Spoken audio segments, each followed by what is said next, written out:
I got to tell everybody, man, this is going to be one crazy, great show today. Welcome to it, everybody. Happy Monday, and welcome into Gwynn and Chris. Day off for the Padres, which gives us 4 full hours with you here on San Diego's #1 sports talk station, 97.3 The Fan. The gang's all here today. Chris Ello, Tony Gwynn Jr., and Matt Skraby. All three of us live in the Bill House studios. We know how, and I'm telling you, there's a lot of stories today that are just like one after another. I was, like, oh, wow, look at this one. Look at this one.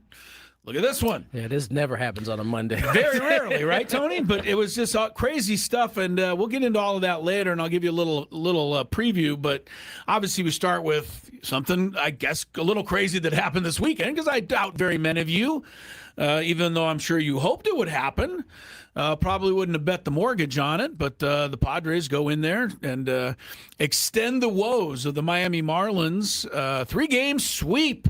And you have to love how they finished it off. I mean, coming from behind in the the 8th inning, and Manny homers and Merrill, and you close it down. The pitching was really good. The Padres have discovered the word quilt, which I've never heard used in connection to baseball. That's what they're calling the. Enlighten me, please. Yeah, me too. Oh, you guys didn't see it? It was in the headline the other day. I guess the quilt is the piecing to. Hello? Somebody calling me? We have a phone call coming into the studio. My daughter from the is heaven calling above. me, Uh-oh, well, we better get your daughter taken Yeah, you care want to of. answer it on the air? No, I don't think so. On the air. I don't think Do you she would need like to take it, Tony? No, I'll talk to her after. Okay. No, the quilt is what is being referred to as the way the Padres are stitching together their starting pitching. I see. It's a quilt. I thought it was like some anagram. Is that what it is? Anagram? Yeah, right. It's not that. I guess according to what I've been reading, the Tigers did something similar to this a couple of years ago that I didn't. 2024, yes. Yeah, I didn't see them It's do called this. But bullpen chaos or chaos. they called it chaos, Yeah. right? The Padres are quilting it together, and I don't know that they really told German Marquez about it Friday. Judging by the look on his face when Craig Stammen came out in the 3rd inning with nobody on base and just said, "Yeah, you're good."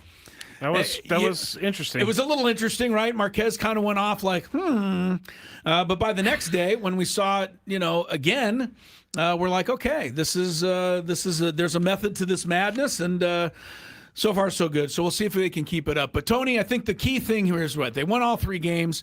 I want to, temper the excitement a little bit. The playoff odds, according to fan graphs, is it? Yes, yeah. Fangraphs. According to Fangraphs, before the weekend, the Padres are 7.5% to make the playoffs. Now they're 14%.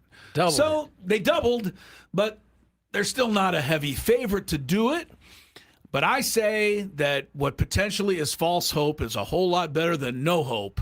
And that's where we were headed on Friday. So Yeah, no, I don't even know that you pay any attention to percentages at this point. Padres got some work to do. They've certainly engaged us all again over the weekend with the 3-game sweep, the way they won it, the guys that participated in the winning. I mean, on this trip, you had Toddy homer in back-to-back games, which wasn't something he had done often, if at all, this season.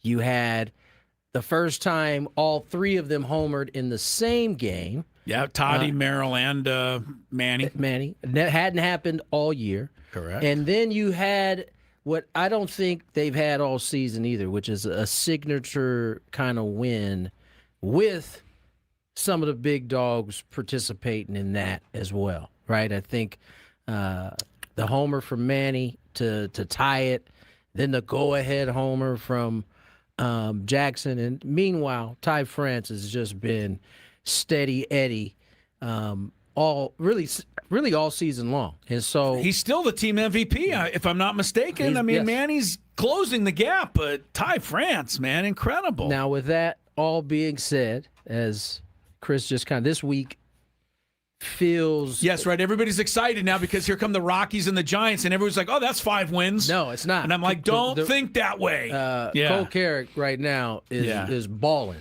Aztec for life for the Rockies. Cole Carrick he is playing his behind off. He got the only hit yesterday. They got Mizorowski. You got Casey Schmidt, Apo Taco too. Yes, he did. You got Casey Schmidt playing extremely well for the Giants.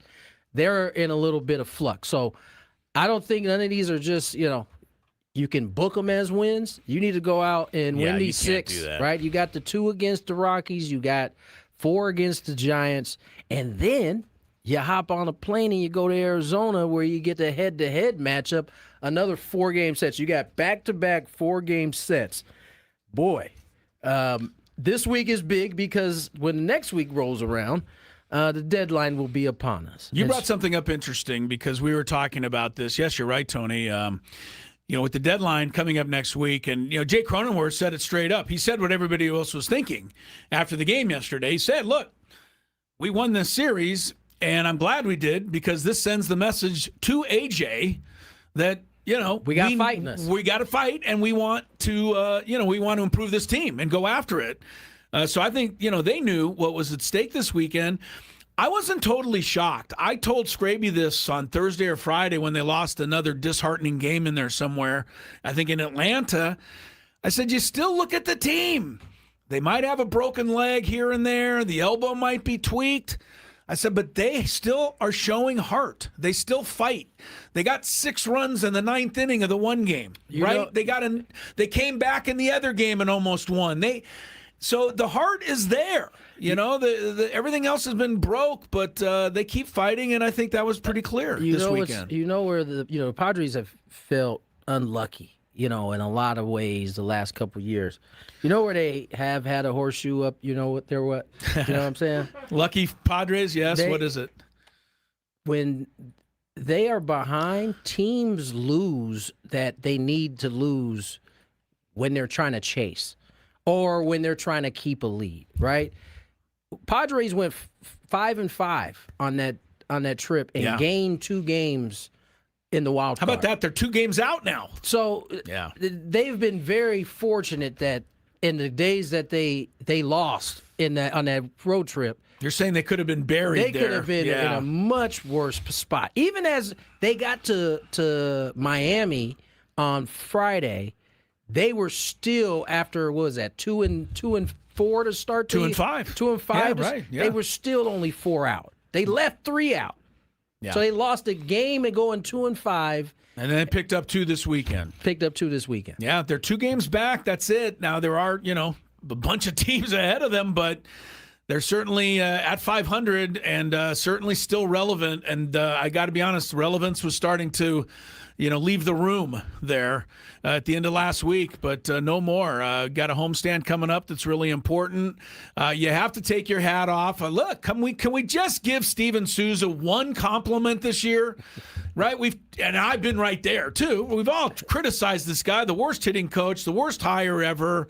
All, should have got rid of him. So, I'm not blaming other people for saying it because I've said it the same thing. But the last, month and a half, something like that, I've offense in all of baseball. And you talk about, guys making adjustments. Jackson Merrill, 5 home runs since the All-Star break and an 1110 OPS.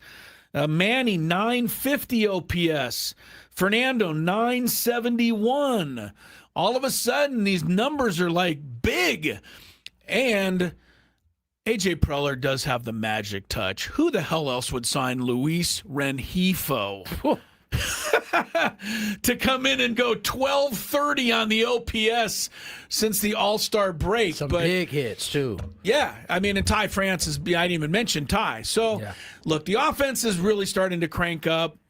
So let's give Steven Souza some credit because they had to sit there and listen to how bad they were for 3 months, and they were bad, so they couldn't even argue back on it.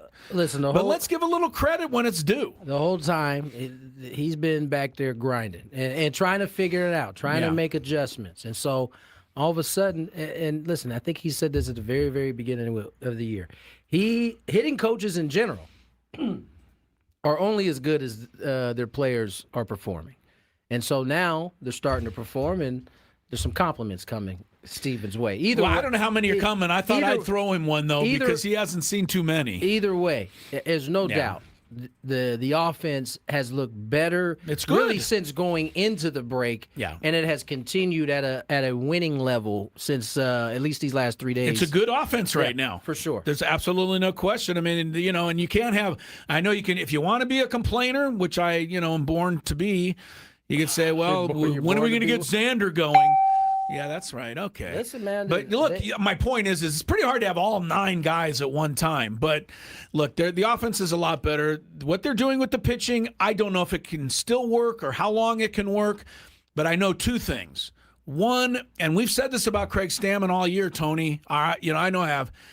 You got it. If you don't like what he does, if you're not a fan, I can't change your mind. But one thing that I think you should appreciate is the fact that he doesn't keep doing the same thing over and over. To anything like that. He just keeps keeps trying things. Yeah. And, some of them have been kind of like, what the hell was that? But this quilt thing, or the chaos, whatever you want to call it, kind of, invigorated a little life into the pitching staff this weekend. So give him or whoever came up with it the credit for saying, let's do this now. I would assume that you at least needed to work for another week. That's all you need, because then next weekend we can get Scooble and whoever else we're going to get. I know. We bring Scooble, Peralta. I would like to. But the point is, I think you can try to get away with it for another week.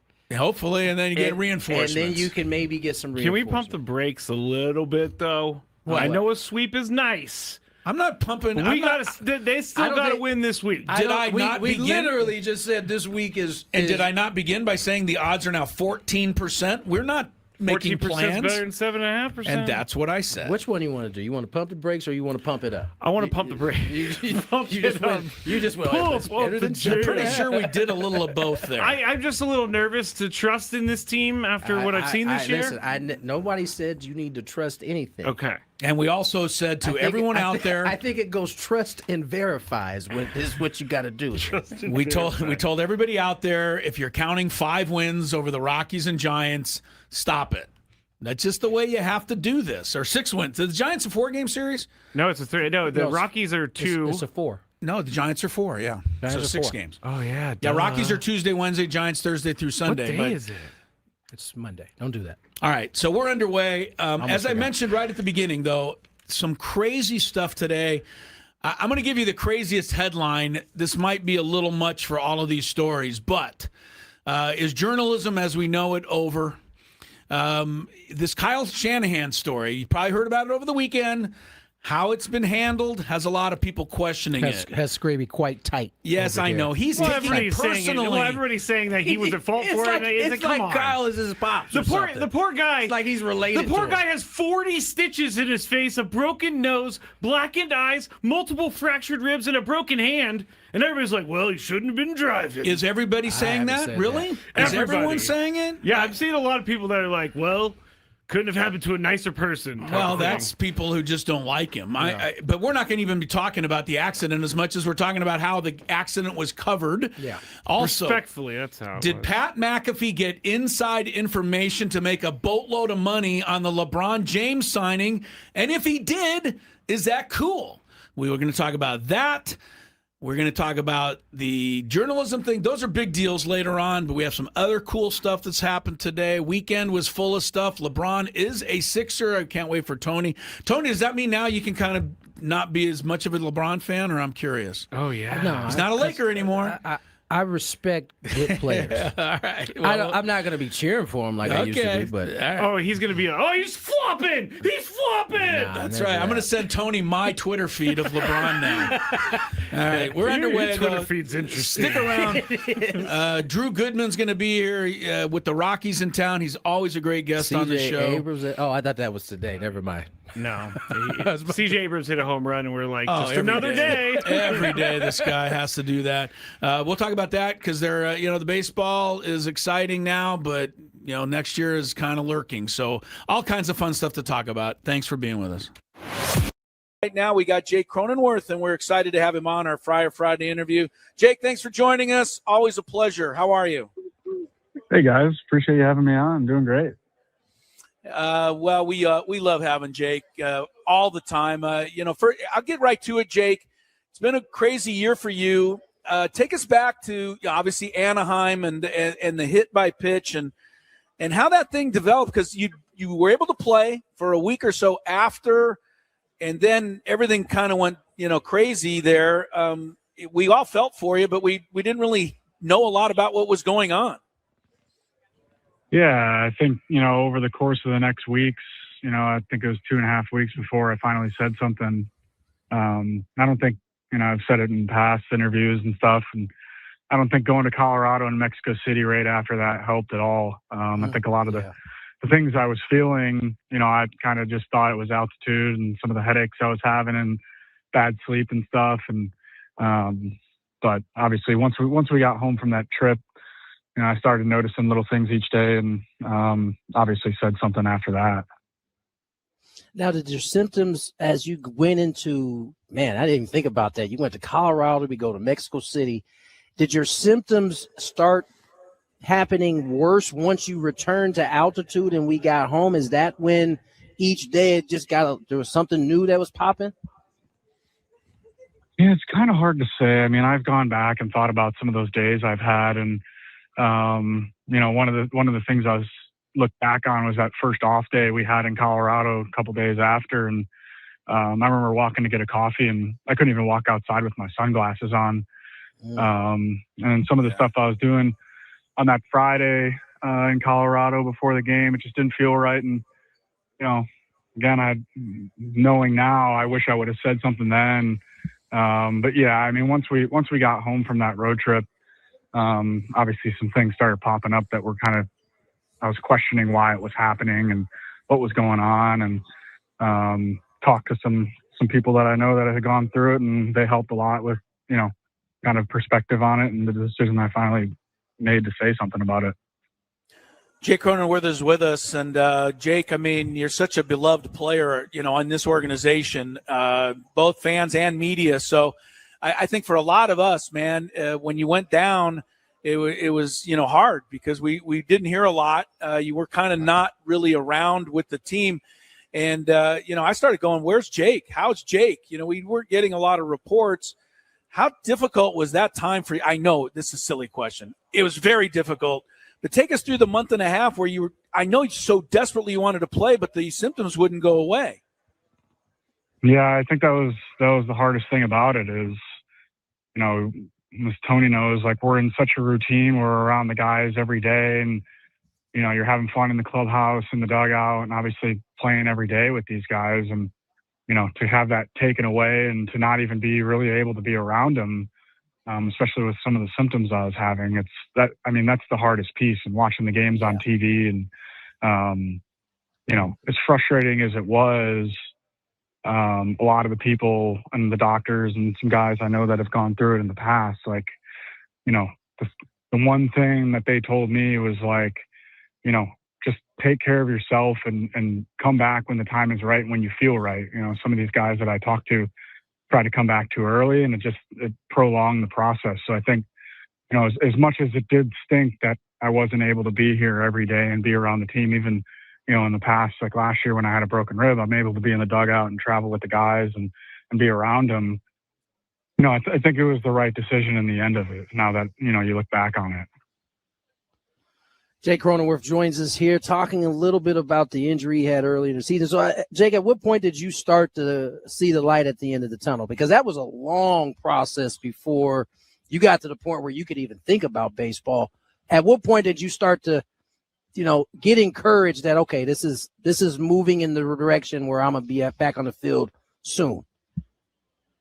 Yeah, I think it was around those days. I think I had, 2 or 3 days when I was in the dugout before I headed to Arizona to get some at-bats and get a bunch of work when the team went on the road.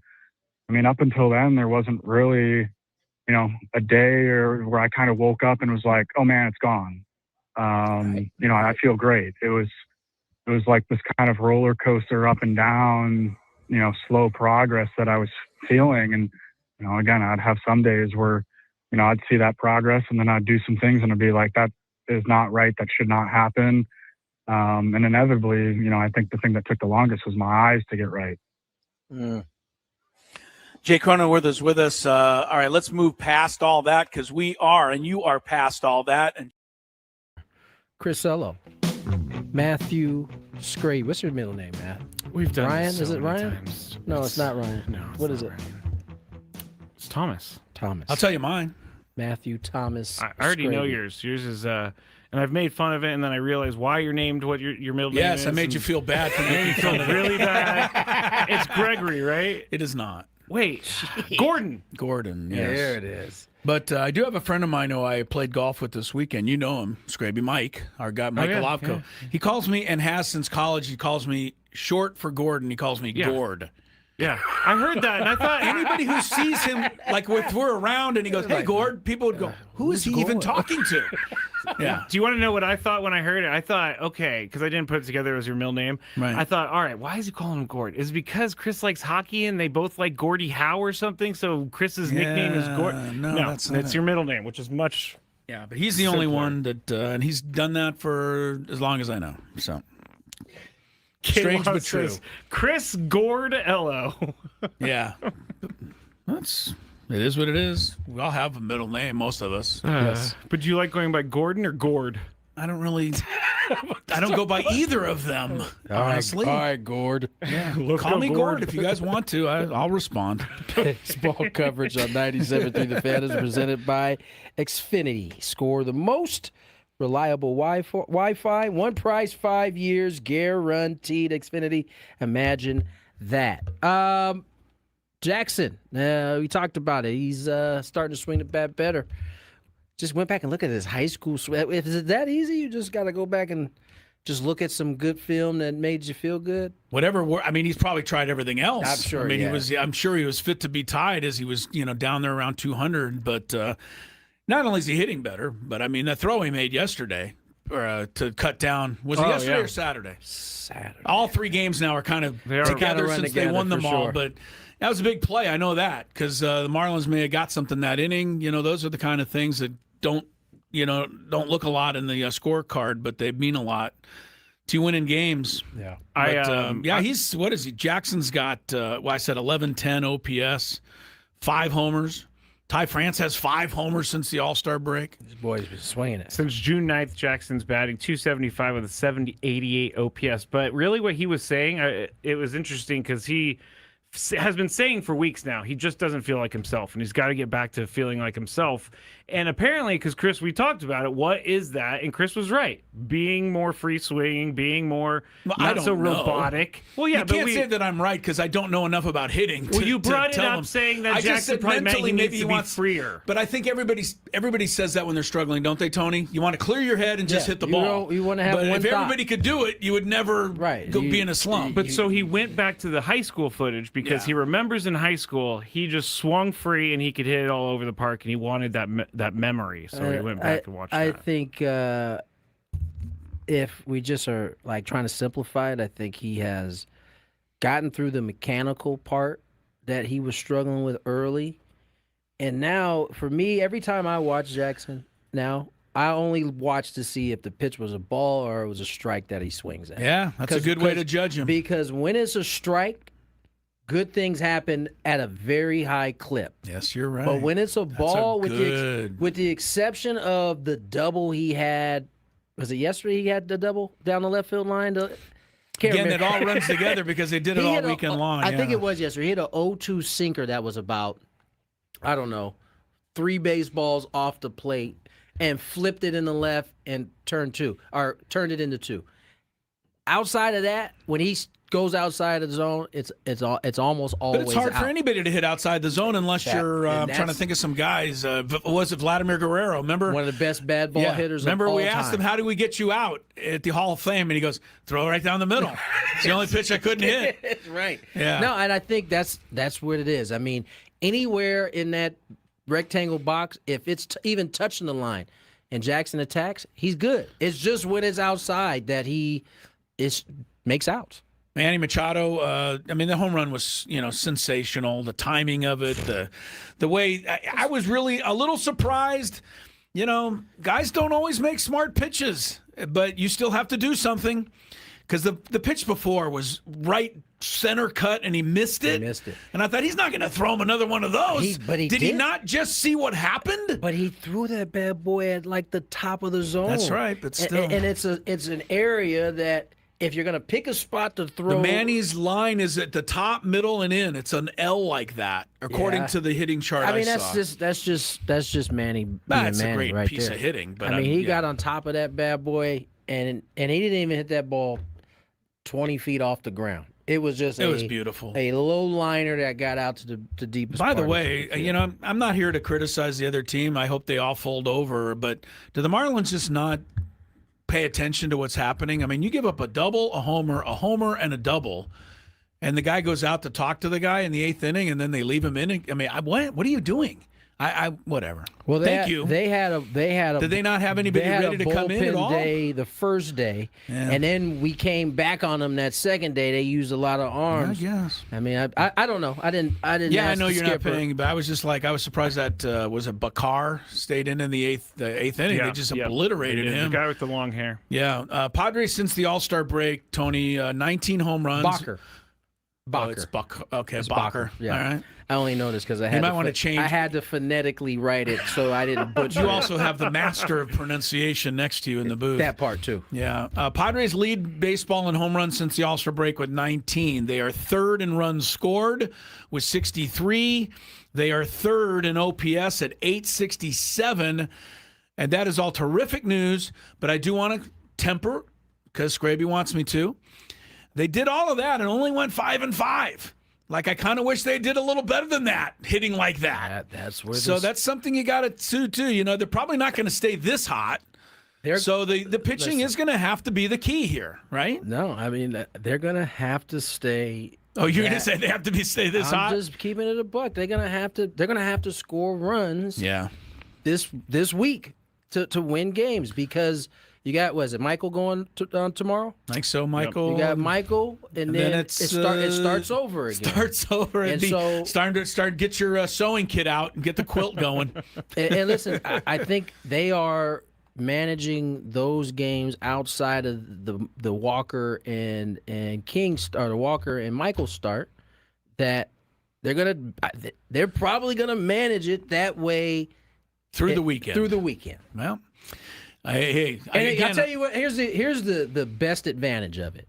At least you get to do it at Petco Park.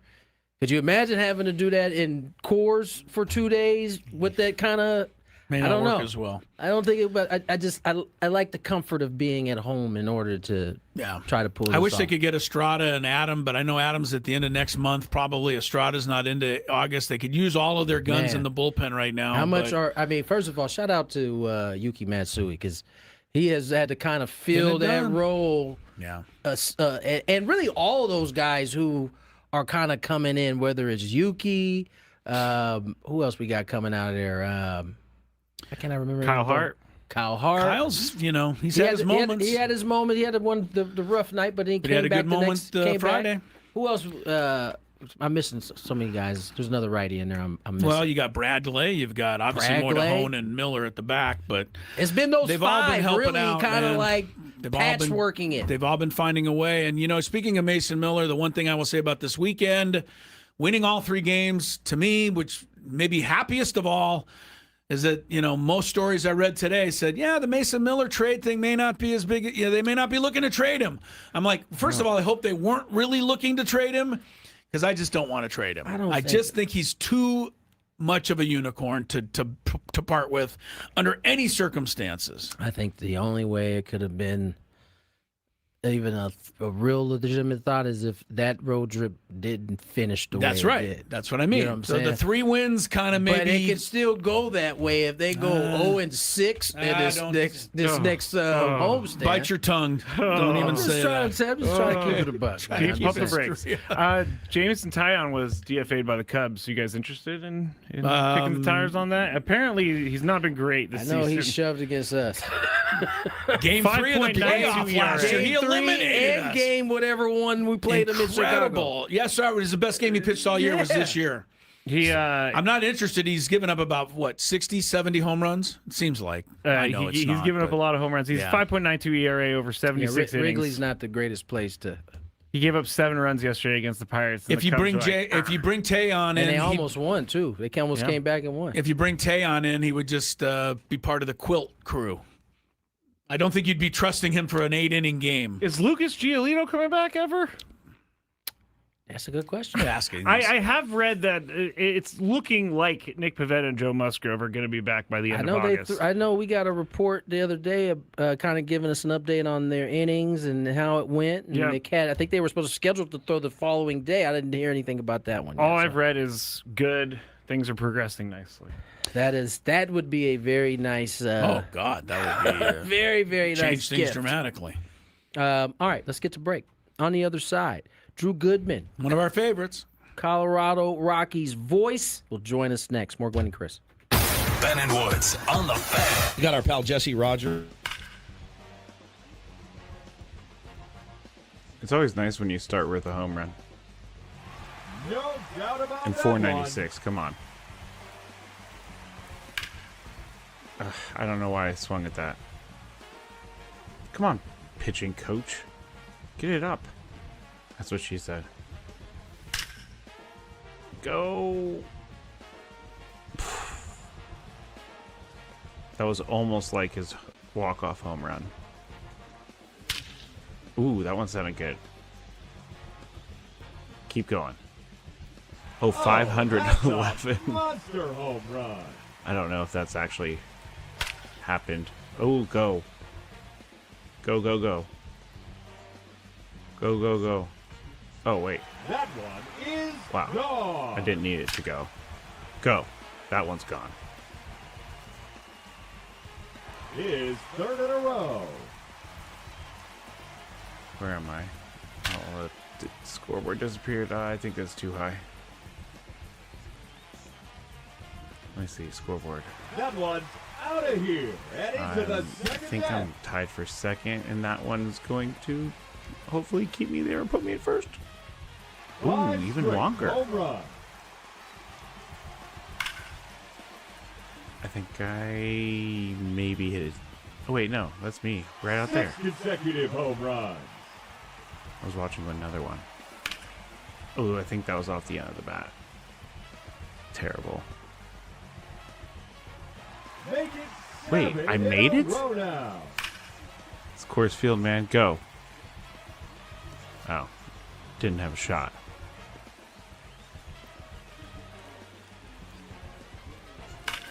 Oh, I think I'm too far ahead.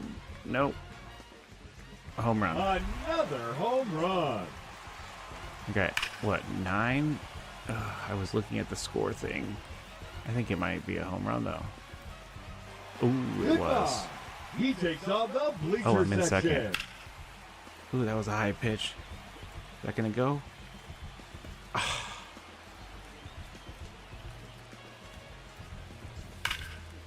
It's a little bit early.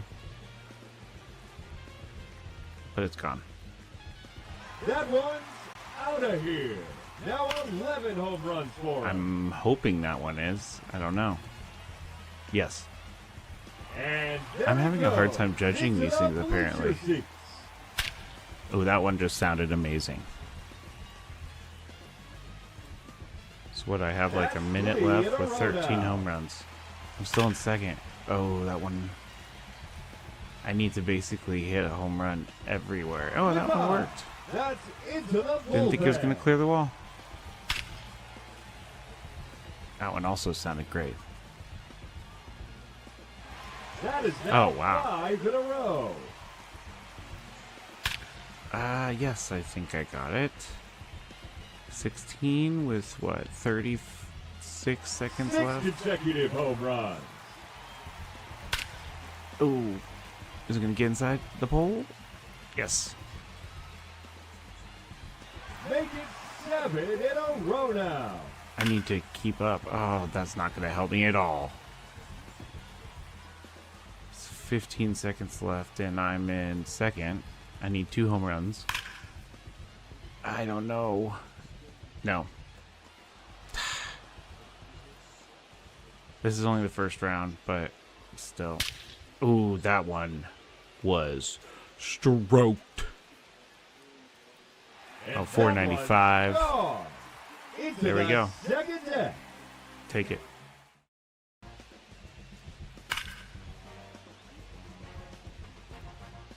It's always nice when you start with a home run. No doubt about And 496, come on. I don't know why I swung at that. Come on, pitching coach. Get it up. That's what she said. Go. That was almost like his walk-off home run. Ooh, that one sounded good. Keep going. Oh, 511. Monster home run. I don't know if that's actually happened. Oh, go. Go, go, go.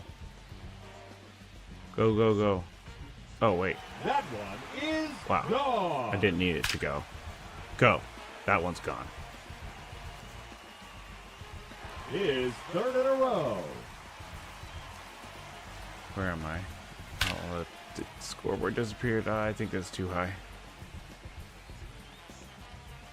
Let me see. Scoreboard. That one's out of here and into the I second think deck. I'm tied for second, and that one's going to hopefully keep me there and put me in first. Ooh, Five even straight longer. home run. I think I maybe hit it. Oh, wait, no. That's me. Right out there. 6 consecutive home runs. I was watching another one. Oh, I think that was off the end of the bat. Terrible.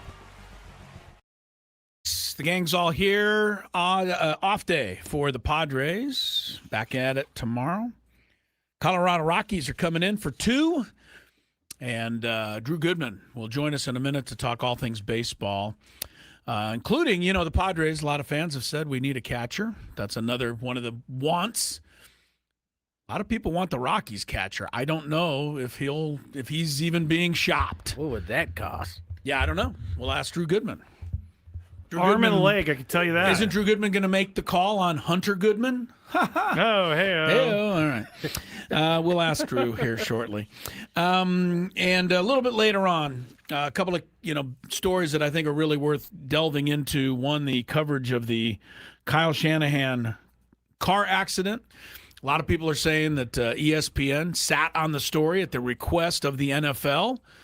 Is that the best journalism for all of us? We'll discuss that. Also, Pat McAfee raising an eye or two by saying that he cashed in with some inside knowledge on LeBron James going to Philadelphia. Is that cool? That's all a little bit later on.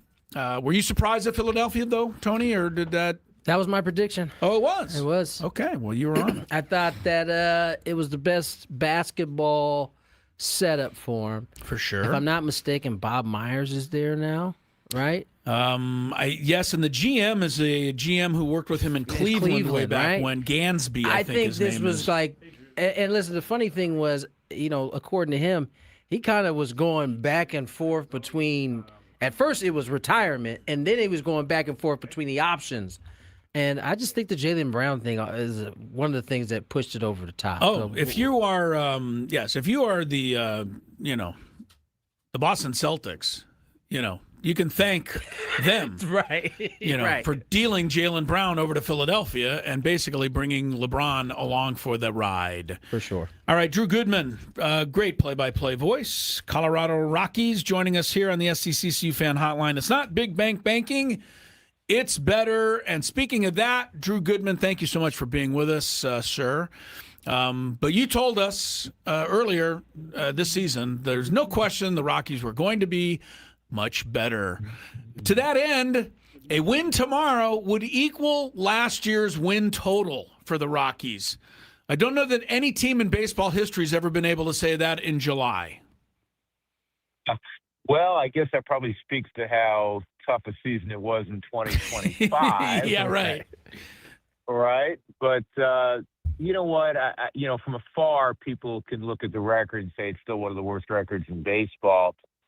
The Rockies don't want to compare themselves to what transpired last year. It's a new team. It's a new front office. It's a new direction. And we rarely, for whatever that's worth, on the air mention last year. You guys have seen the Rockies now on a couple of occasions. They're vastly improved. They're competitive. I think offensively they're way ahead of where they are on the mound. In fact, offensively, if this was an October team, like if the Rockies were good enough to play in October, you'd look at that offense, and though you wouldn't say it's the best offense in baseball, you'd say, hey, this is a pretty good offense. They run the bases well, they scrap, they can hit the ball over the wall. The biggest piece always has been the issue, and you guys know this, is the pitching. And hopefully we're going to continue to see some improvement and moving forward, whether it's the trade deadline or the off season or young guys coming up, they'll be able to match what we've seen on the offensive end. Drew, you mentioned this team is so much better offensively, but I think when you start to look at what they have, they got some players offensively. I mean, Hunter Goodman kind of came onto the scene last year. He's continued to play well. You got Aztec for life, Cole Kerrigan there coming up. Not only is he playing well, but has showed a little moxie as he got into rushing a little bit earlier. I mean, speaking of the deadline, are there players available for the Rockies that they may look to kind of move? Yeah, Tony, you and Chris know this, that any organization, and you're sitting here with A.J. Preller, who nobody makes more significant moves, it seems, the last 6-7 years than A.J. He's not afraid to make moves. You always listen. You'd be foolish not to. Yeah. And I know Hunter Goodman has been the center of a lot of rumors this time of year. He's a two-time All-Star. He's on pace to hit 45, 46 home runs. If he eclipses 45, it would be a National League record for a catcher. Understanding that, the Rockies want to accelerate the process of becoming an October team. And in fact, I'm going to, roughly quote Paul DePodesta from about a week or so ago. And he said, listen, we'll listen to anybody and anything. And if it expedites the process to becoming a 90-win team, we're all in. Yeah. But this notion, and again, you guys know this notion that, you're going to go get a few top prospects that are 3, 4, 5 years away. We all know that most of the time, even ballyhooed prospects don't turn out to be impact major league players. It's just such a difficult sport. So if the Rockies are to move some guys, it's to make them better in the near term, not some, kid in low A that shows promise. Drew Goodman is with us, a long-lost relative of Hunter Goodman. I just figured that out when we were introducing you. You guys had the same last name. Drew, I want to ask about a couple of guys because we talk about who the Rockies could trade or maybe where they have a little excess. A couple of guys that come to my mind are Brenton Doyle and Jordan Beck. One's hurt, one's in the minors now after being hurt. These were two guys that were really good. Doyle's won a couple of Gold Gloves already. Beck was seemingly on the rise last year. Hasn't worked for him this year.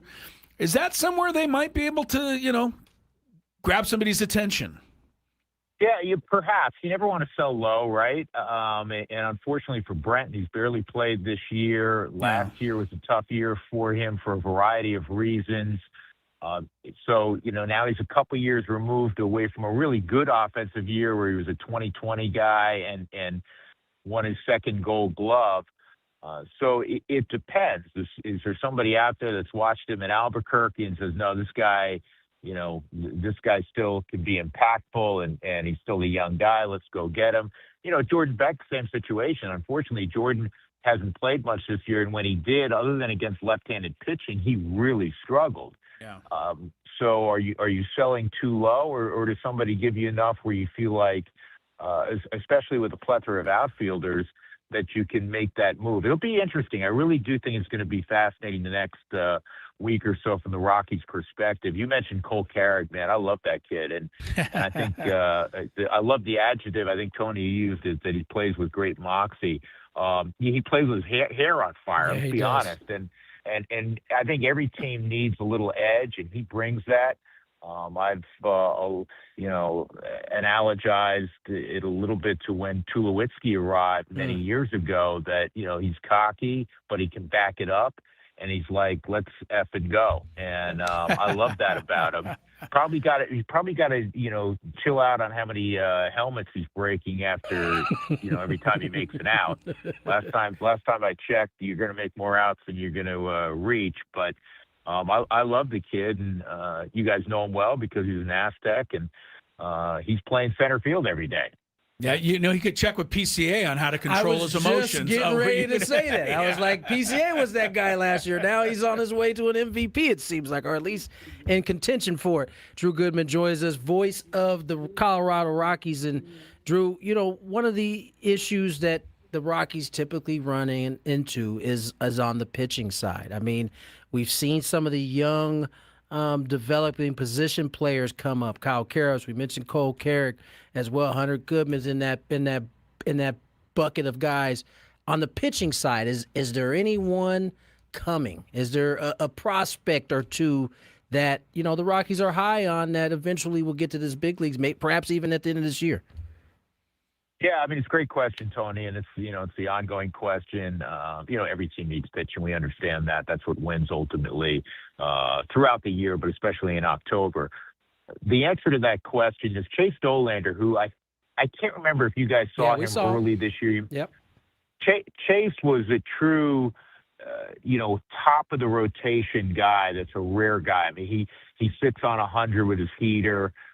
He's got cojones, and he's not afraid to he punches tickets, right? We don't have many guys who punch tickets, and he went down with UCL brace surgery, which is the better of the two, right? Yeah, this is the new surgery that everybody's having now, right? And again, if you guys are aware, it's probably about a 12-month deal. So the Rockies, I just talked to our head trainer about this a few days ago. They hope that he's pitching in the big leagues, probably mid-July next year. So let's call it the All-Star break, if all goes well. And then you're talking about a guy that has shown early this year that he can be more of a top-of-the-rotation guy. The other guy I'm going to mention you're going to see on Wednesday afternoon. I really like it.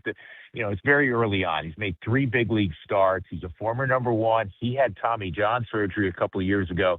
Gabriel Hughes, he was the 10th pick in the draft out of Gonzaga. I think he's still getting his, the top-end fastball back. He's going to work 93, 94, but he has a natural cut on his fastball. He has great mound presence. He's not afraid, which is a term I use a lot, and I'm sure, Tony, you do as well.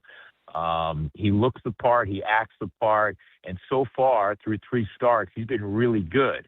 And so he's another one where you can dream on and say, okay, Dollander, Hughes, and maybe some veteran guys, and you can strengthen a bullpen quicker, where you can have a pitching staff where you feel like we're good enough to be above 500 and be in that, at the very least, the wild card mix. Drew Goodman, really kind of you to spend some time with us. We love having you on down here. I want to throw one just kind of general question at you. Being with the Rockies and having been, kind of at the bottom, the tail of things the last few years, and looking at baseball, and I'm looking at the 9 teams that have lower payrolls than the Rockies, and this is according to Spot Track, but 7 of the 9 are either 500 or better right now. I'm not bringing this up to compare them to the Rockies.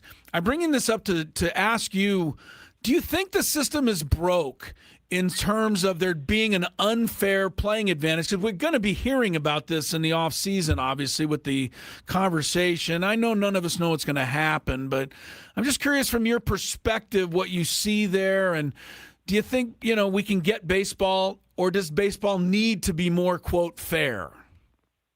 Well, first of all, I want to go back to your original statement. You said it was kind enough for me to join you.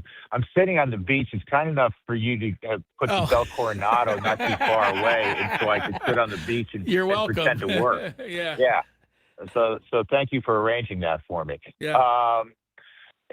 It's the question that is, frequently talked about. It's going to be even more frequently talked about, especially as we head toward the off season. We all know that the best hands will not be revealed until 5 minutes of midnight, which means February of next year, maybe March even. I don't know if I would call it unfair.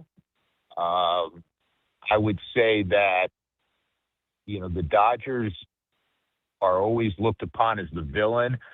I'm going to kind of meander my way through this in that I think it's good when a sport has a villain.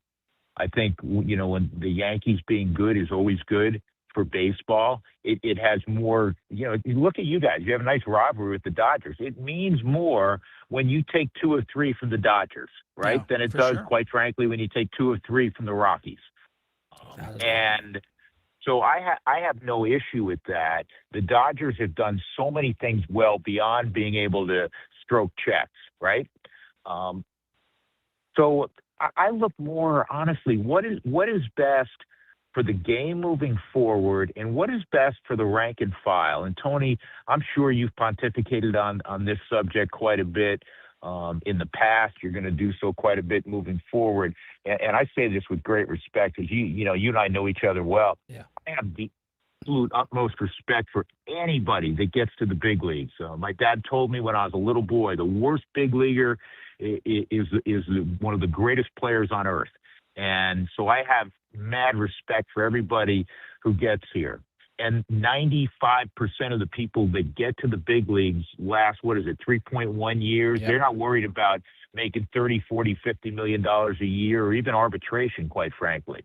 So what's best for the rank and file moving forward, I think, is the most important question.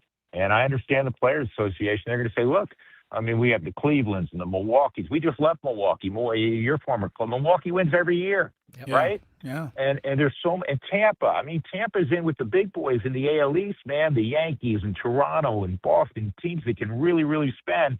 And what are they doing that allows them to, win divisions and play in the postseason almost on an annual basis? So it's a complex question. I just hope overall that they get it done without missing any games, not only selfishly, but we're in a time frame where, people will move on to something else. No and guarantees. The game is in a really good place. No, not at all. no guarantees.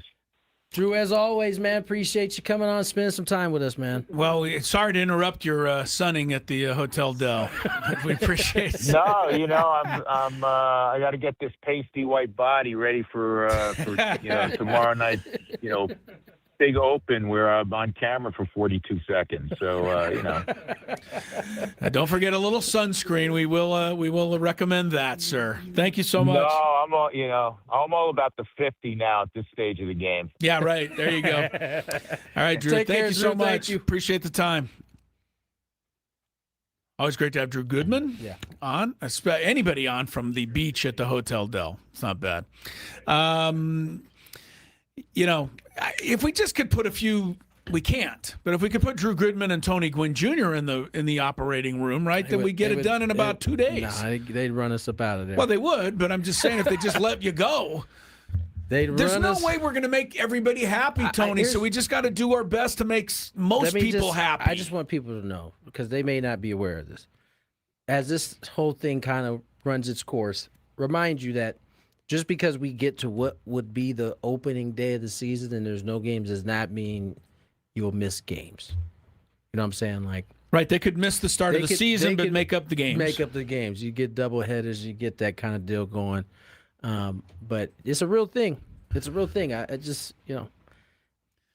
it's a very bold move by the owners in terms of to lock out. No, not to lock out. They're going to do that regardless, right? But to try to restructure a system that's been in place for decades.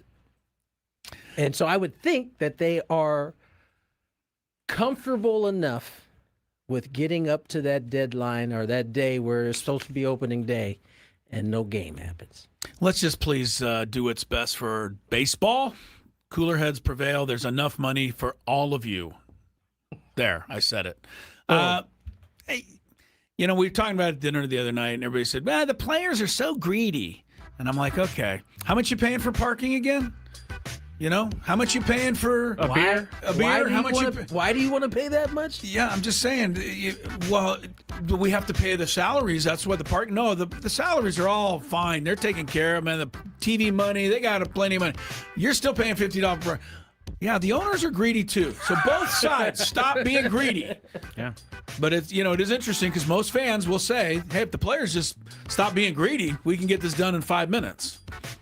A little more complex than that. Word up. All right, today's Daily Gambit is going to be a little different in the sense that we're going to talk about a situation. And I think it'll be interesting to kind of go back and forth on what's right, what's wrong. More Gwynn and Chris ahead. Nobody knows San Diego sports like a local. Padres talk, Aztec hoops, Friday Night Lights, and everything in between. It's all on the table. Tune into the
I say. Tony Gwynn Jr., Chris Ello, Matthew Skraby. Want to thank Drew Goodman, Rockies.tv, joining us in the last segment. We got Daily Gambit coming your way, broadcasting live from, of course, the Bill House Studios. We know how. Chris. Yes, sir. I forgot to let you know this, but we're going to need a trivia question for Guns N' Roses tickets that we're going to be giving away at some point during the show. Guns N' Roses and Company? Yeah, Guns N' Coming Roses, in? baby.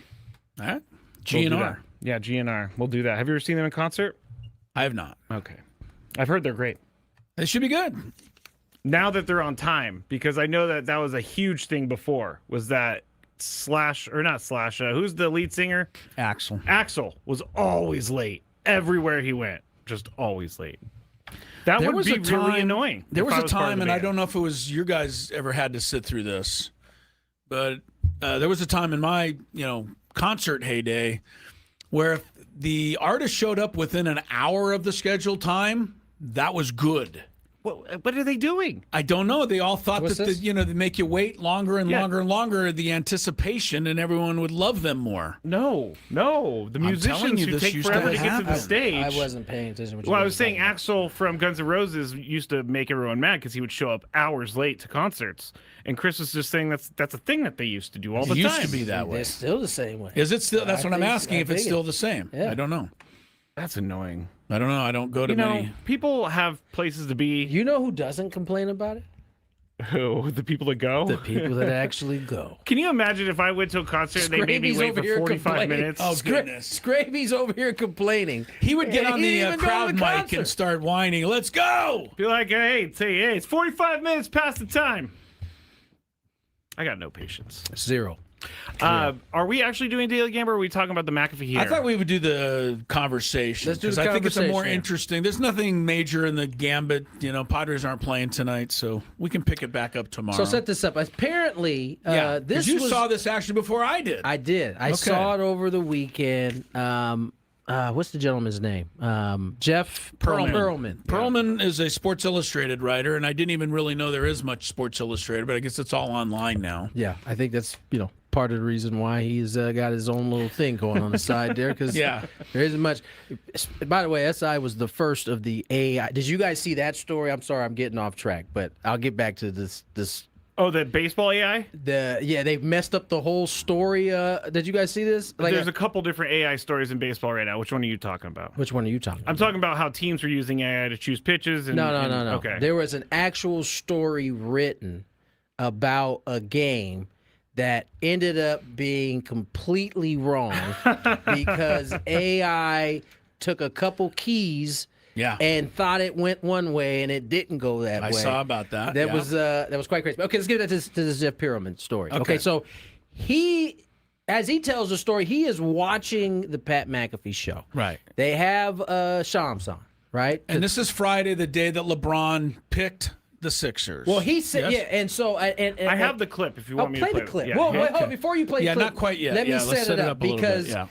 as Jeff is telling this story about watching the show, he is relaying what Pat McAfee is saying. Pat McAfee is saying, talk to Shams today. Shams is like, you need. Oh, this is the part you have. Yes, this is the part play I the have. clip. I don't have Shams on the show, but this is what everybody is talking about All right here. Here we go.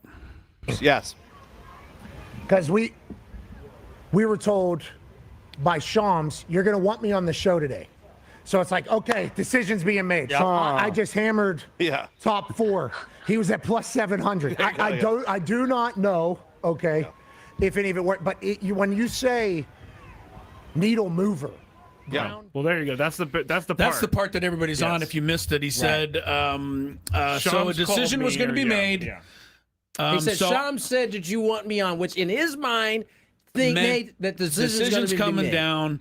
And he said, so I hammered the top 4.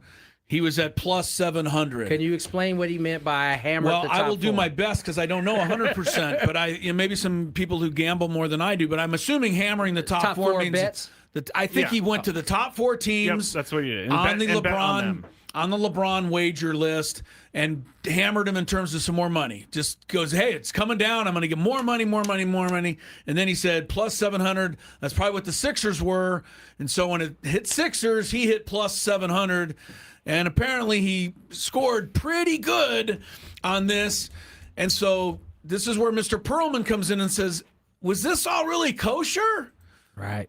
And so, this is this a poly market deal, or is this like an actual we don't know. gamble? Right, we don't know. There were right? odds plus 700, so it's not a poly market. Okay, that's odds. Yeah, right. Yeah, so it was gambling. Yeah, man. I don't know how I feel about this. Do you think that at least Pat McAfee owes a little explaining to do? I'm sure he's going to do some explaining. Maybe I'll get you guys on the right path.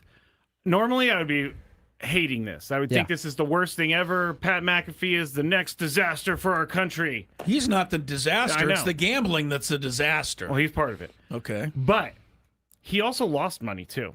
He didn't know which team he was going to pick. That's true. He went all four. And the bet wasn't, is LeBron going to pick a team today? Right. It was, which team is he going to go to? And he put money on the top four. Now, if he said Shams was like, hey, might want to eat a cheesesteak later, and then he bet on Philly, and then he made money, then I have a problem. And only Philly. But he bet on the top 4 teams. He lost money on the other 3 teams. I think he won a lot of money, and I think that's what he was trying to tell everybody. But it's not the best look, I don't think, because I think what you say might 100% be accurate, Skraby. But the look that most of us are seeing is that the top guy on ESPN has his insider for the NBA telling him ahead of time, hey, it's coming down today. So you better, if you want to do something, you better do it now. Now, I don't think Shams said that, but I think Pat McAfee thought that. And now he scores tons of money. That's what people are going to see. And that's a terrible look for ESPN. It's terrible to think that Shams or somebody of that ilk who gets behind-the-scenes info like that could actually... But how did he get behind this? How did he win a bet because Shams said, I need to be on your show later? He didn't.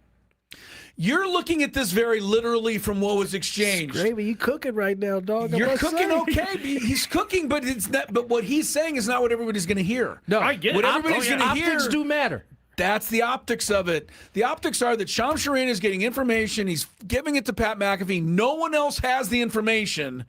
And with that information, Pat McAfee's upping his bet and hammering the top 4. I don't exactly know 100% what that means.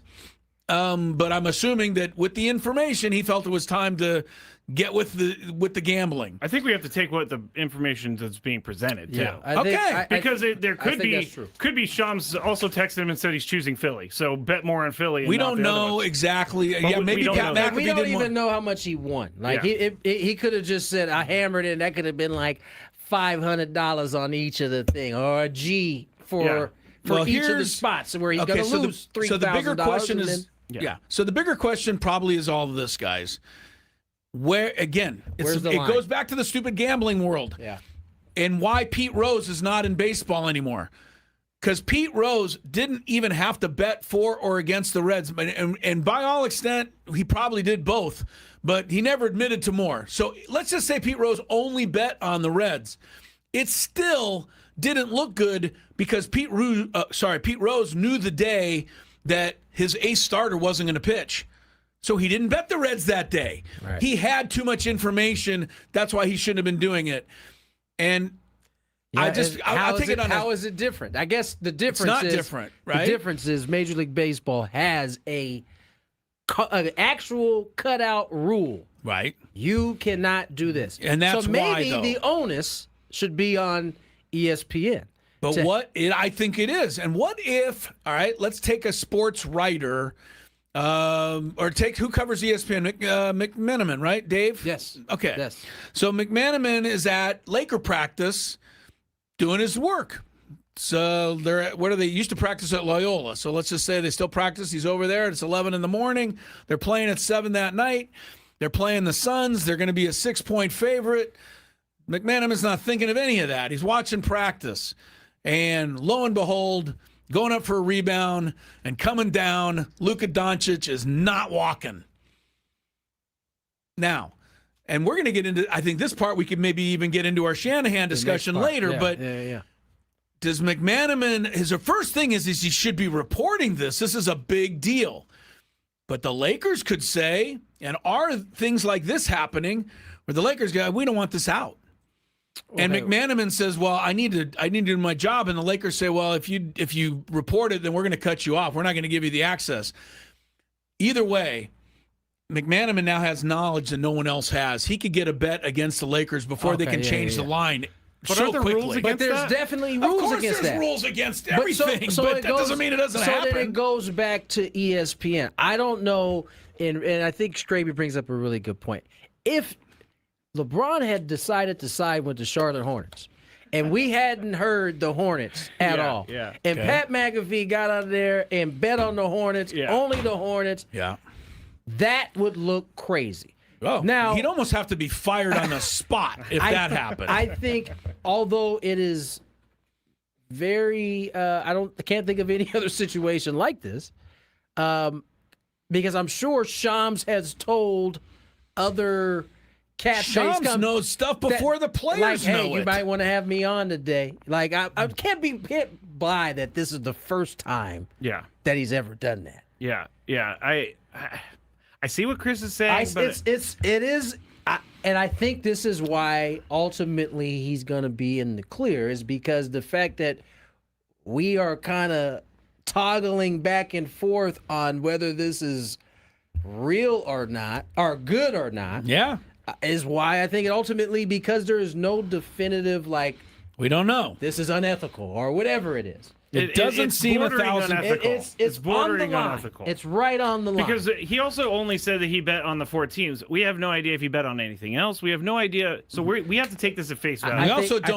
We also don't know if there was an odds in terms of how much, like when the decision came down, if that was part of what he was betting on too. We don't know. I think ultimately he didn't say that. In the I think in the best interest of this conversation, we should just keep it to what we do know and not try to, say what could have happened, because we don't know. A lot we ultimately don't know. But either way, it's a great conversation. It's a conversation that needs to be looked into for sure. I have a sneaky suspicion now that this has happened.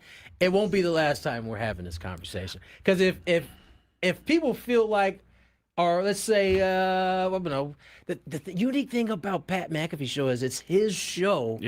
But it's licensed to ESPN. They don't own him. And he's using a ESPN platform and guest. And so it's just... Well, Skraby said earlier, he is a very in his one-of-one situation, unique right? position. Nobody else has that kind of that's pretty crazy kind of deal. That's so pretty crazy. Which is why he's about to get paid $60 Let me just read a little this. bit of Jeff Pearlman's comments or what he was saying. Yeah, it's there from what Jeff said. Like he says, you've got Shams, their NBA insider, on the show with the guy talking about how he used information that he received on his show from people involved with his show to gamble on where LeBron James is going. Pearlman said, quote, and this is just fine in modern media. And I know some of you people are like, can you just stop? It is so poisonous and so ruinous, gambling in sports, and it is crazy to me that ESPN keeps firing people, shredding salaries, cutting this, cutting that, but the gambling thing, they're all in on. So he's not even really ripping McAfee so much. He's not. He's making the whole double standard with ESPN, how anything to do with gambling, they're doubling down. But they're firing legit reporters. And this goes back to a lot of his friends who were fired last week by ESPN. Carl Ravitch's, Stefania Bell's. Wait, she was fired? Yeah. And now you're upset. Oh, okay. man. Yeah, see, he didn't care last week. Now he's upset. I mean, Carl Ravitch, I'm going to be honest, didn't really bother me at all. Yeah. I hate that the guy lost his job. It's not going to make me lose sleep at night. I love Stefania Bell. Well, this is ridiculous. Give her a call and tell her to lend her your support. I blame Pat McAfee and his $60 million that Stefania Bell's fired. Last thing from Jeff Pearlman, and then we'll let everybody else think for what they want. He said, any remaining pretense, and I really mean this, any remaining pretense that ESPN is anything more than a money-making entity is BS. They're not a journalistic entity anymore. I don't know that he's wrong. I can't. There's going to be a lot of people who feel like that, too. And I think ESPN does owe it to us to have some semblance of journalism because we like to believe that they are our source for getting news. They are seeing, I think they are making a decision that the gambling thing and the way sports is covered now is making a complete change. I think they are, in their mind, I'm not saying it's true or not true, in their mind, they see the Sports Center as we know it as the old hat.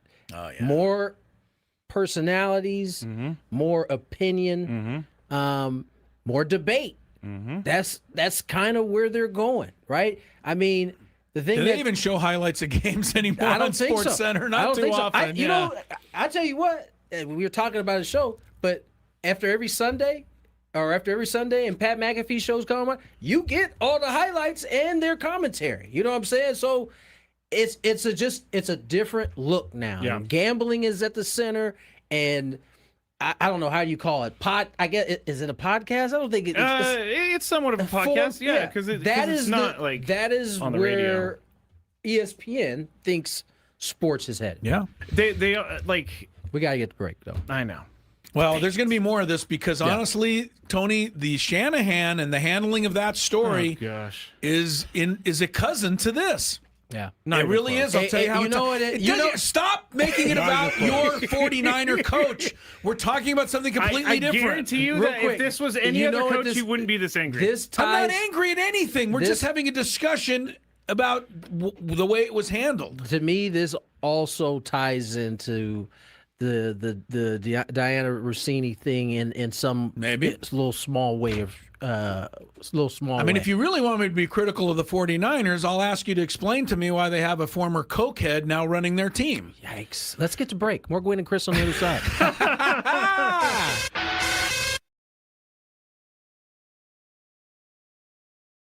Thank you for listening to 97.3 The Fan. Be back shortly. I would be back shortly if the thing will click. See, I'm clicking. I have no idea what's happening. It's not playing any commercials right now. Well, this is just great, everybody. Let me see if I could try to start another one. All right. Well, this is awesome. On the air right now with no help, and there are no commercials to be played. Actually, you know what I'm going to do, everybody? You're getting a real live thing right here. This is real live Matt Skraby. I'm going to have to restart Wide Orbit real quick, so goodbye, Wide Orbit. It's not even closing. I'm going to text Adam, and I'm going to say, Adam, I tried to go to break, and the commercials did not play, and the program won't shut down. Oh, you know what I'm going to do? I'm going to have to do some Control-Alt-Delete over here. Control-Alt-Delete. Okay, I got it. Task Manager. It's not coming up. There it goes. Task Manager came up, everybody. I have no idea. I'm way too generous with my stroke giving. Never mind. Are you really? Never mind. Wait. I did not mean for that to happen. I did not. That sounds like a promo to me. Skraby's giving out strokes. I can't wait to hear that one. I'm going to laugh for a while on that one. Nate says, Skraby, maybe you should date her. You might be a generous stroke giver, but I don't think she really wants to leave her boyfriend for that. All right, that was good. In full disclosure, I'm reading this. Tony can't gather himself right now. That was a good one, Chris. That was a really good one. So I saw this at 7-Eleven, and I had to get it. It's called the One Chip Challenge. It was sitting there in the aisle, and I thought, why not? Because I am into spicy stuff. But this thing looks pretty hot. I'm not going to lie. It says a Reaper pepper and a Scorpion pepper. It's also in the shape of a coffin, which doesn't make me very happy about that. It doesn't make me feel good. Oh, extreme heat, it says. I'm going to try a little bit first, just so I don't die, I guess. That's the thing I'm saying. This looks... I don't even know if I should be eating this. It looks like it has mold or something, but let's see how hot it is. Let's go. There's a little bit of spice there. It's going. Oh, man. This is hot. Not that bad, though. I still have this side to go. It is getting hot. I'm not gonna lie. My mouth is like getting crazy. Now it's kicking in.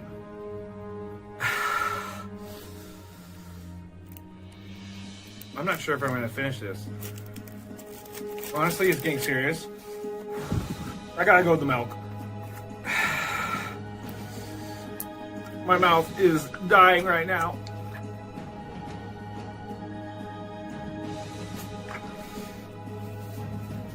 Yeah, this is not fun, guys.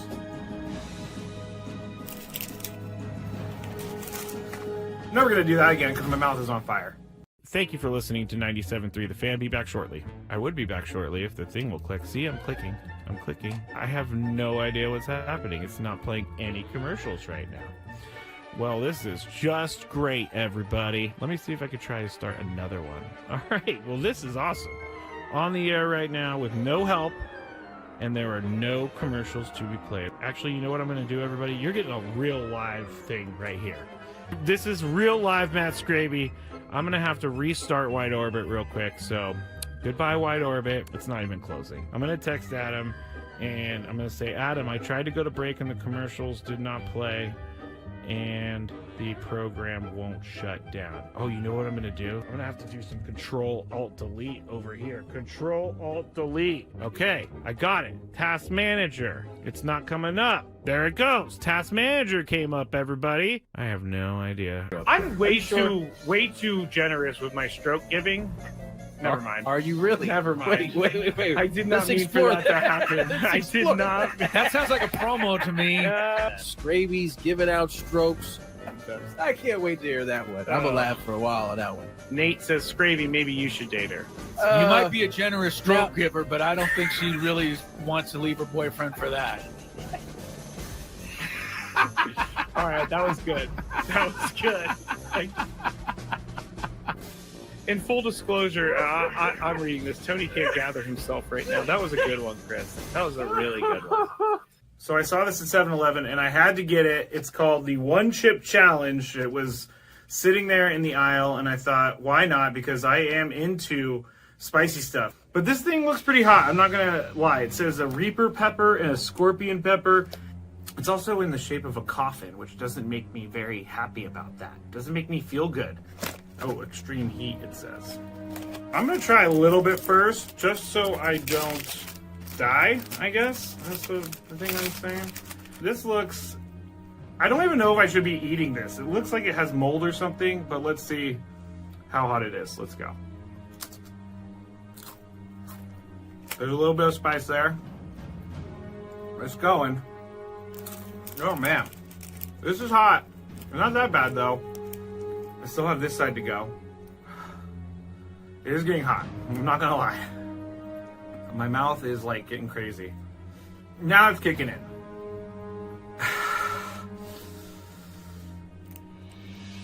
I'm not sure if I'm gonna finish this. Honestly, it's getting serious. We just don't know how to quite settle the whole gambling issue. Chris Ello, Tony Gwynn Jr., Matt Skraby, all guests on the program, SDCCU Fan Hotline. It's not big bank banking. It's better if you're walking along the shore there, the beach at Hotel Del. Say hi to our earlier guest, Drew Goodman. Seems to be enjoying his off day in San Diego. If you love Mediterranean food, try Spiro's. Authentic Mediterranean cuisine. It's in Coronado. We should send Drew over there or have them send some food over. That's a great point. Yeah. La Jolla dining takeout options. Visit spiroscuisine.com. Do you guys remember last year when we were in Atlanta, Eli White made that crazy running mistake? Oh, yeah, and it got like the third base coach fired and all this other stuff. Do you remember that? I don't. Did you for see some him? reason, Did you see him over the weekend in Baltimore? No. Did he do it again? He got saved this time. He came around first, and he was like stumbling. He was falling over? And he ended up like, you ever see Major League when Willie Mays Hayes dies in the second, and he's like 6 feet short of the bag? Yes. This is exactly what happened to him. He's like 6 feet short of the bag, but the throw from right ends up getting by the second baseman. So he's able to crawl in. Second I remember it's like, this guy can't stay on his feet. There's a very funny clip back in the day of Willie Stargell stealing second for the Pirates. Of course, Willie was a big guy. I think it was a hit and run, right? He wasn't straight stealing, and he knew he was going to be out. So he slid maybe 15 feet before the bag And then as the Cub second baseman came over to tag Willie, got up and looked at the ump and tried to call timeout.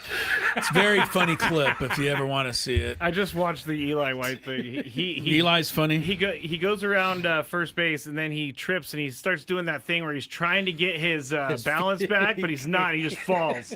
Wait, say that guy's name one more time, Chris? I'm going to look it up later. Willie Stargell. Yeah, the old Pops. Pops. I know. Yeah, good old Willie. According to Jeff Passan, a tweet that I read today, says Jeff, there are MLB owners who think there will not, capital, N-O-T, will not be a single game played next season. And then there's a picture of a forlorn Rob Manfred here, like, I don't know. Let's just hope that that's a little overkill. I think you got anytime there's a report like that, just know that someone's putting it out there on purpose. Yeah, get the players to think that there's going to be no season. Right. Yeah. And that's the whole purpose of What's your statement? Because I was at dinner the other night, and we were talking about it, and they said, they're going to, are the Padres going to make the playoffs? I said, I hope so. It doesn't look too good. Is there going to be baseball next season? I go, I don't know. I hope so, but it doesn't look too good. And then the people I'm with in mass, it's like, these players, man, they're just so greedy, blah, blah, blah. Yeah. So what's your comeback? Because give me help.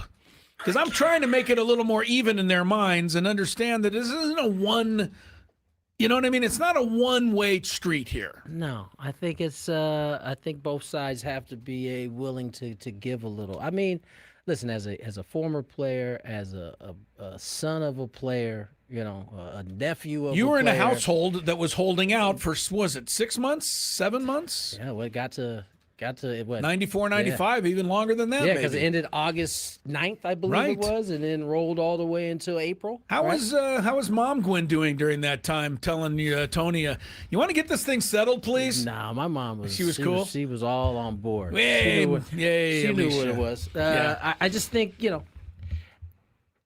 it's built in that way for us, the masses, to think that the players are being greedy, because that's who we see every day. Yeah. We see them every day, and we see what their money is like. Right. We know what they make. Yep. We know, they're in our face. So we have tangible numbers in front of us for that. Right. We don't see the player. We don't see the owner's books. We don't know how much they incredibly make. Right. Yeah, I mean, now, we don't know. Now you can Google and see someone's net worth, but there's no tangible. It's not the same as consistently seeing that Juan Soto makes what he makes every year. And it's not even just year. They break it down to the game, the pitch, the hour. We should also understand, Tony, that probably one of the reasons the owners never want to show their books because they don't want the fans to see what they make either, that they can try to keep the court of public opinion on their side. That has always been the holdup, right? Yes. Even if the players were to be like, sure, let's we'll entertain a salary cap. Let's open up these books to see what it looks like. We'll see what. I jokingly mentioned the 49ers are being run by. Yeah, it wasn't a very popular comment out there. Saying that because you did that, you don't get a second chance in life, Chris? I haven't said a word about it. I just said what's happening. You said about the coach earlier. Yes, he's a coach who had a majorly bad, obviously, cocaine habit, enough so that he was caught on video snorting cocaine with a dollar bill. Wait, is that what you sent on the chat? Yeah, that's him. Yeah, that's him. 2018.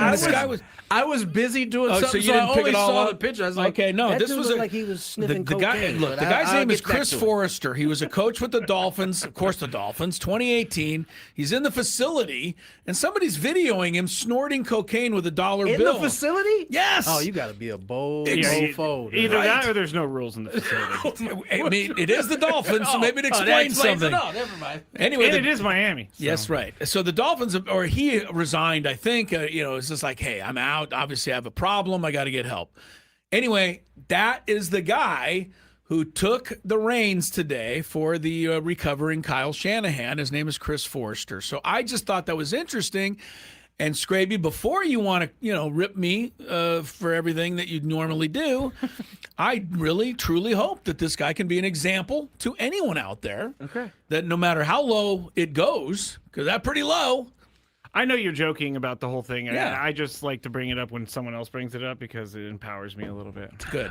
It's like, but hopefully this see, guy I knew you shouldn't have made that. It empowers you a little bit. Yeah, like, oh, I knew I was should have told Chris not to say that. But hopefully he, he's a good I hope example so. to a lot of people. I mean, this guy was, out of a job, out of life, out of everything. And he even said, Chris Forster said, hey, I owe a lot to the 49ers. They're the only ones that would give me a shot and give me a chance. And, I'll never, forget that.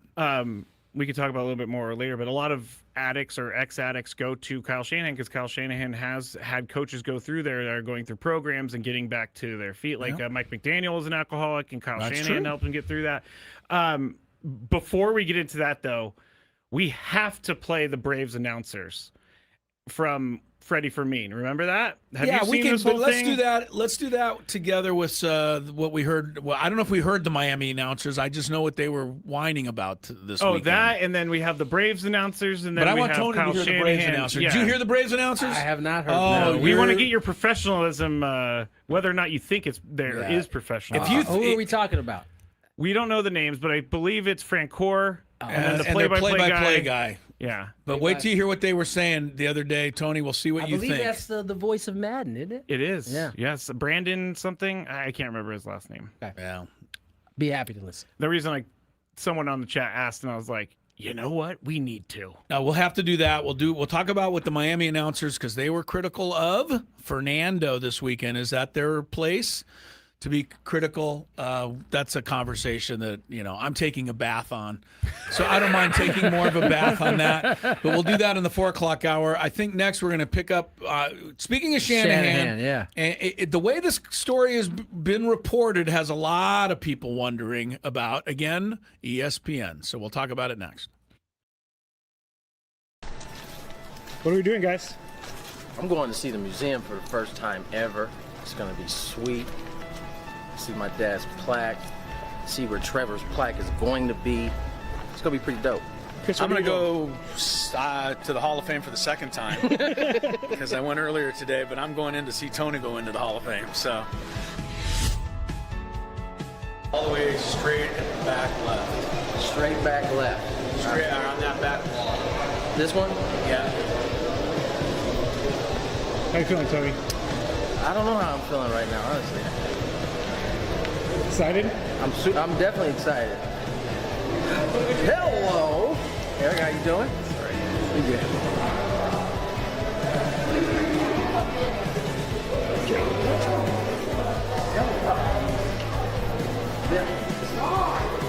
Wow.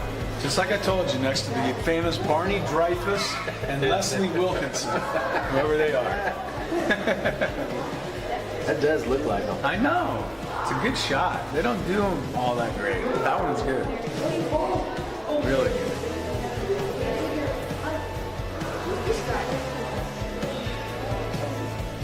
I missed a year. 300. Must have been bad. Huh? I used to be. Not anymore, though. Oh, it's so cool. What team did you play on? I can give you a long list of them. Brewers, Padres, Dodgers, Phillies, Nationals. What position did you play? I played outfield. This was my dad.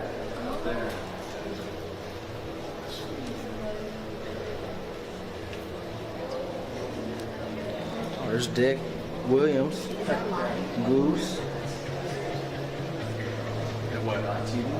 I think he'd be pretty happy with his company over here. So. What are you thinking to see it for the first time? I'm thinking I'm hot. I'm quite warm right now, but it's cool. I mean, it's what I thought it was going to be. I mean, who not too many people can say they have a dad that's enshrined in this place. So I think this is awesome. What are we doing, guys? I'm going to see the museum for the first time ever. It's going to be sweet. See my dad's plaque. See where Trevor's plaque is going to be. It's going to be pretty dope. Chris, I'm going to go to the Hall of Fame for the second time because I went earlier today, but I'm going in to see Tony go into the Hall of Fame. So All the way straight and back left. Straight back left. Straight on that back wall. This one? Yeah. How you feeling, Tony? I don't know how I'm feeling right now, honestly. Excited? I'm definitely excited. Hello, Eric. How you doing? Pretty good.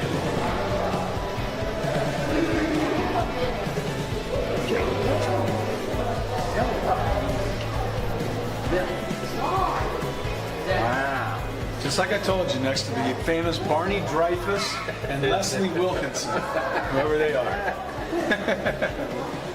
That does look like them. I know.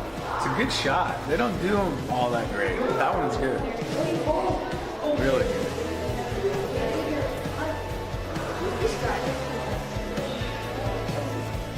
I missed a year. 300. Must have been bad. Huh? I used to be. Not anymore, though. Oh, it's so cool. What team did you play on? I can give you a long list of them. Brewers, Padres, Dodgers, Phillies, Nationals. What position did you play? I played outfield. This was my dad.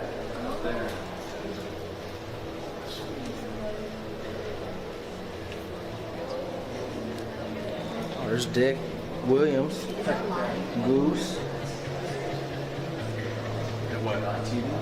I think he'd be pretty happy with his company over there. So. What are you thinking to see it for the first time?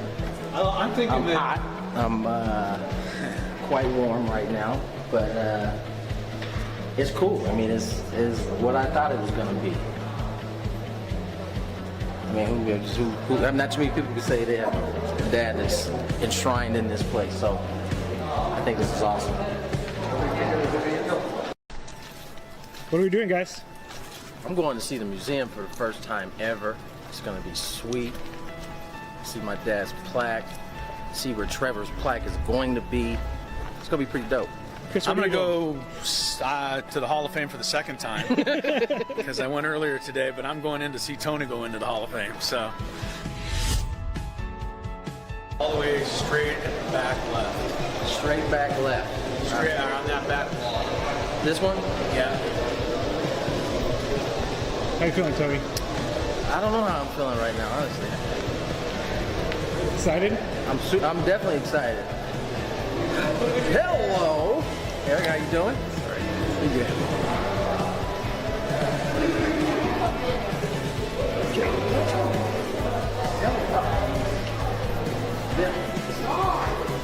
Wow. Just like I told you, next to the Hello, Matt Skraby. Kind of teasing it, talking about it during the break. Kyle Shanahan. First, give you some of the details from this accident. Yeah, we should all be kind of say a little prayer and say that he's okay, because that's number one here. It was a bad accident. Of course, I can't find it now. Now you lost it. We literally just were talking you about just it like 5 reading the seconds whole ago. thing. Just reading this thing. Basically, he has 40 stitches in his face. He was hit on we believe the left side because his left side is the injured side. According to his friend Chris Sims, the old broadcaster, they were teammates in college. Chris Sims said pictures were sent to he and his wife soon after the accident. And he said the laceration was so bad on his face, you'd wonder how his eye didn't they say he almost lost his eye. Yeah. So it was scary. Yeah, sounds like it was a pretty gruesome accident. Broken hand, broken ribs, 40 stitches, Broken nose, concussion. But that's not actually what. Yeah, because I think everybody's on the same page there. We're happy Kyle Shanahan's okay. Happy even, he's alive. Even those of us who don't like him. Ironically, he was coming back from being.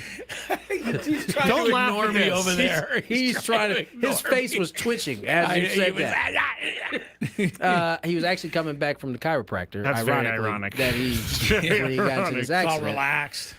He's on his way to get a massage, probably. But the problem with this whole deal was how the story was broken. Now, Chris, I'll hand this over to you at this point because you have the details. Well, I mean, we found out about it, all us and everyone else in the world basically found out about it over the weekend. I think Saturday night. It was posted at midnight, from what I understand, by the 49ers. They finally released it. So when it first came out, we're like, okay, this is too bad. I hope Kyle Shanahan's going to be okay, and et cetera. He's going to miss some practice. He'll be there, but he's not able to run the team. But what we, have learned here as we've gone along is that the car accident itself actually took place 11 days before Saturday and now 13 days ago. And again, you make your own determination out there. Maybe they should keep it. It should be private. It's Kyle Shanahan's own business. He's in a car accident. He's not doing great. It's a pretty serious thing. Maybe it shouldn't be released. The problem that I'm having, and I think people are having, is that we know that Adam Schefter knew about this because he tweeted it 1 minute after the 49ers released the information.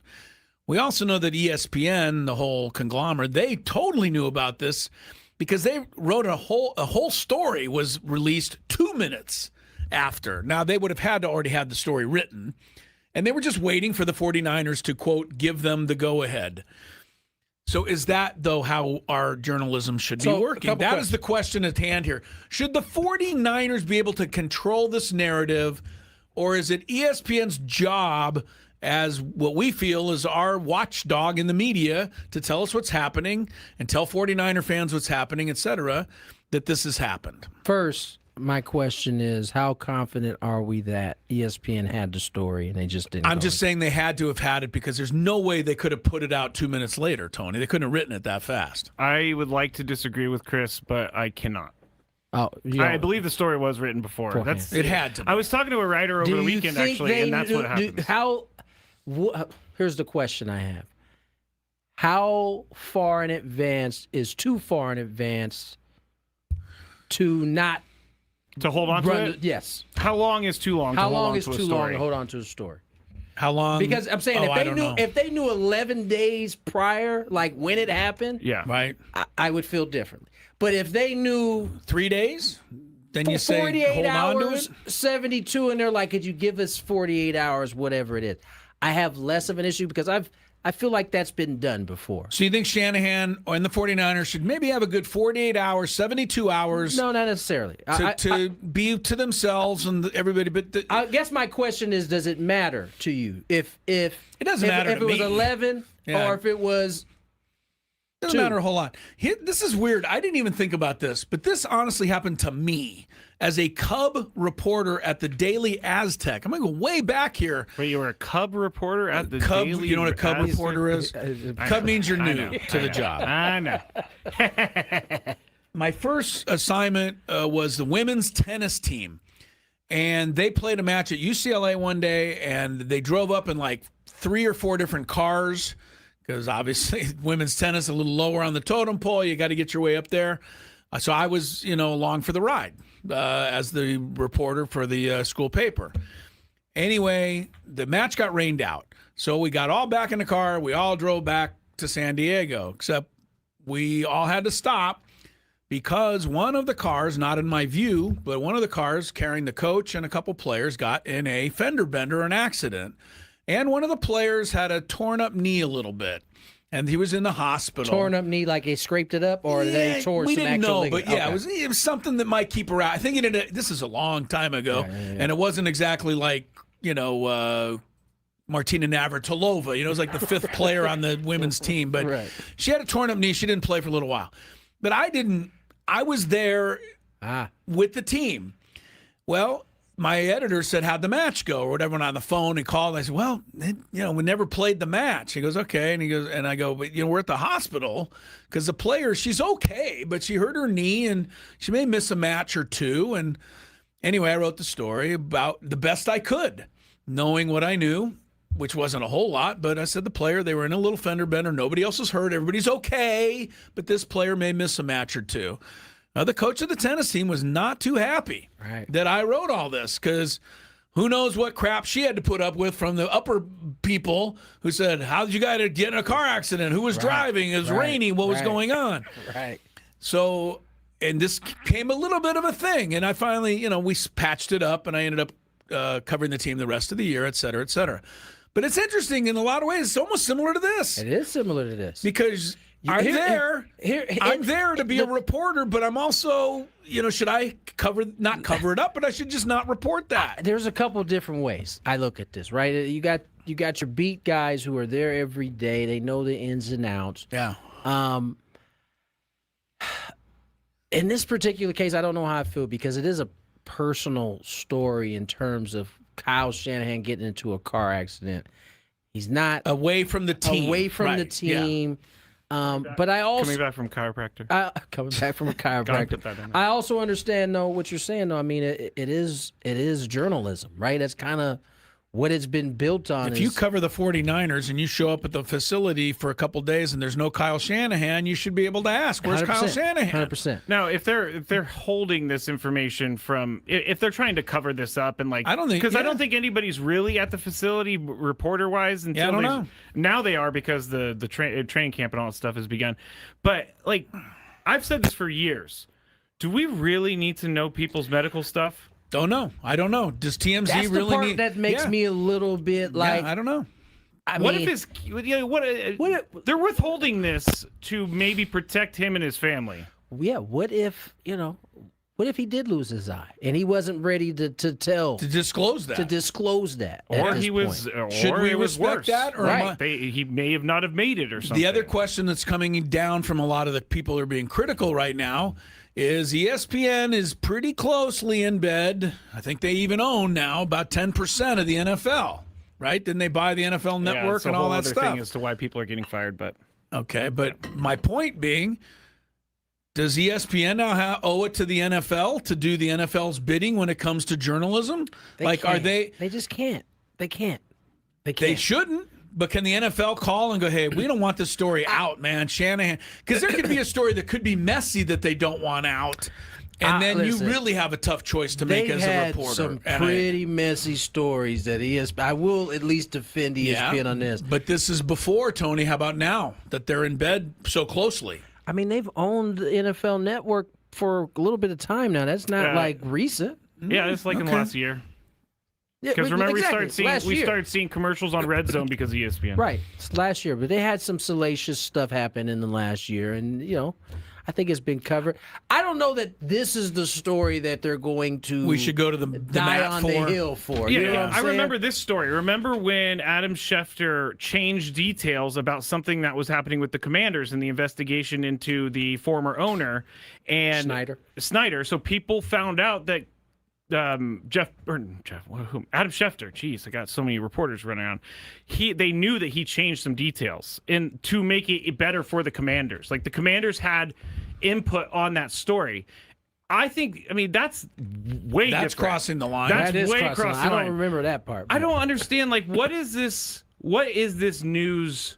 Why do we need to know this news? Okay, well, let's just use this news as a way to try and figure out what should be done in similar situations that are actually a little more maybe on the in the front lines as opposed to a coach getting in a car accident.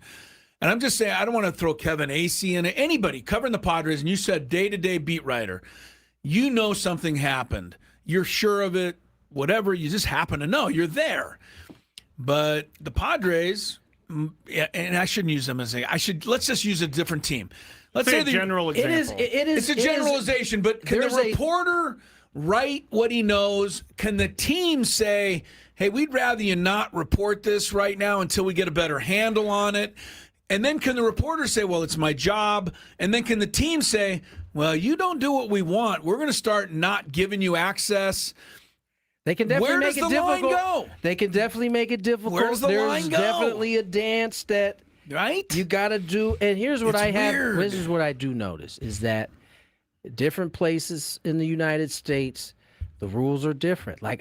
I don't know that the Yankees or the Mets have beat writers that they're like, we won't give you, because they don't care. They'll get the information one way. They are going. And they're not going to listen to the Yankees about releasing it. There is a difference. There is no doubt, and you can attest to this, Chris. There is no doubt a difference between the media. Yeah, it's a different vibe in the West and the media. And I'm sorry I even Central. brought Kevin's name up because he does a hell of a job. I don't want even him attached to anything like this could be going on. We're just speaking. You're speaking general. I'm sorry I mentioned his name because that's not fair. But the question is, what's right, what's wrong out there? And there's a lot of gray area. There's a ton of gray area. Ultimately, the people can't think that what's being written is always or written in a way that leads you one way or another. Like this headline right here from the California Post. Secrecy surrounds 49ers coach Kyle Shanahan's horrific crash. Quote, kind of sketchy. Yeah, that's where BS those right things there. lead. That's and if he was driving drunk, they already said it wasn't When was that? Who said he was driving yesterday. drunk? No. I'm saying if he was, then I believe that this should be reported. Full stop. You can't if you're doing something illegal, you're doing drugs. You're and that should be out there for sure. That should be out there because you are making a choice. You're putting people, but safety. A guy driving home from the chiropractor. Getting hit by T-boned by a car is what we think happened. But we should have probably heard about this more than 11 days. Why does it bother you, Chris? It doesn't. Here's the thing: I'm bringing up questions. See, you're thinking that I'm bothered. This is not a bother. Right. Oh, this is personal. Here's the thing: is that it wasn't that long ago where that was always the case. If someone got into a car accident, unless they died, we didn't know about it. Or unless they were seriously injured, we didn't know. It wasn't until the internet popped off that you could at least have some of that. When did Mickey Mantle and Billy Martin run around New York and drink till 4 a.m. every night with reporters who didn't say what was happening? But they couldn't do it now. Someone just brought couldn't do it now. Someone just brought up the Tiger Woods crash from a few months ago, and that was reported immediately. It's a little bit different, though, when Tiger Woods' car is on its side and he's profusely sweating and calling Trump and all sorts of stuff. It's a hard deal. There's also levels to this, right? Yeah. That's Tiger Woods, and that's just the facts. Because of who he is. It's who it is that's going to garner. Should we just? I'm gonna say this, and then I'm gonna duck and run out of the room. Oh, gosh, because we're at the top of the hour. But just look at what's happening in our nation. Oh, gosh. Here we go. I'm not going to bring up any names or politics. The bottom line is, if you report things one way, there might be a side that doesn't care for that. And you can be taken off the beat. You can be told you're getting no access. I'm sorry, whether you agree with it or not, Associated Press was told they could no longer have a badge to come in and cover the White House. Maybe you agree with that. Maybe you don't. I'm just bringing it up. You decide what's right or wrong. Sports versus government. But it's the same concept. It's the same concept, but it's way different. Again, if the Dodgers tell the LA Times you can't come down and cover the team, it's a similar concept, is it not? 100%. Who wins? The same concept. Does the LA Times have the right? Constitution? Does it back the LA Times? I mean, how deep are we getting here? Yeah, too deep right now. Yes, I know. I know we are. Let's get to next segment. Come up, we're going to break down the First Amendment. All right, let's just play some Chris versus the fans. We can do that. It's a fair conversation. I don't think you're doing it because of the 49ers, but I really feel strongly about this. I don't think it's Kyle. No. Yeah. If this was Jim Harbaugh. I've said this about players before. Sorry, I'm about to say because it's a 49er coach. Okay, if this was Bill Belichick, I'd feel the same way. But you think I'm picking on the story because it's a 49er coach? It has nothing to do with it. Too long. I can't separate the two. More Gwynn Chris on the other side.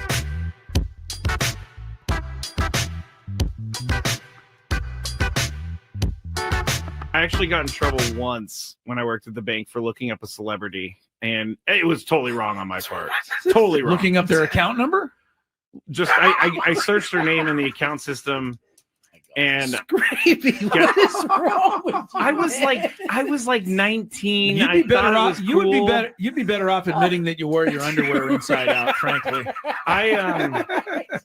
This guy is just searching up people's accounts. It only happened that one time because I got caught. How did you get caught? The account was flagged, and anybody taking a look at it gets logged, and so I got called into the boss's office like 3 days later. What did that come? I'm sorry, I gotta ask, but nobody's supposed to be doing this preview. What did that conversation? How did it go? Well, why were you looking up Paris Hilton? Is that who it was? I can neither confirm nor deny.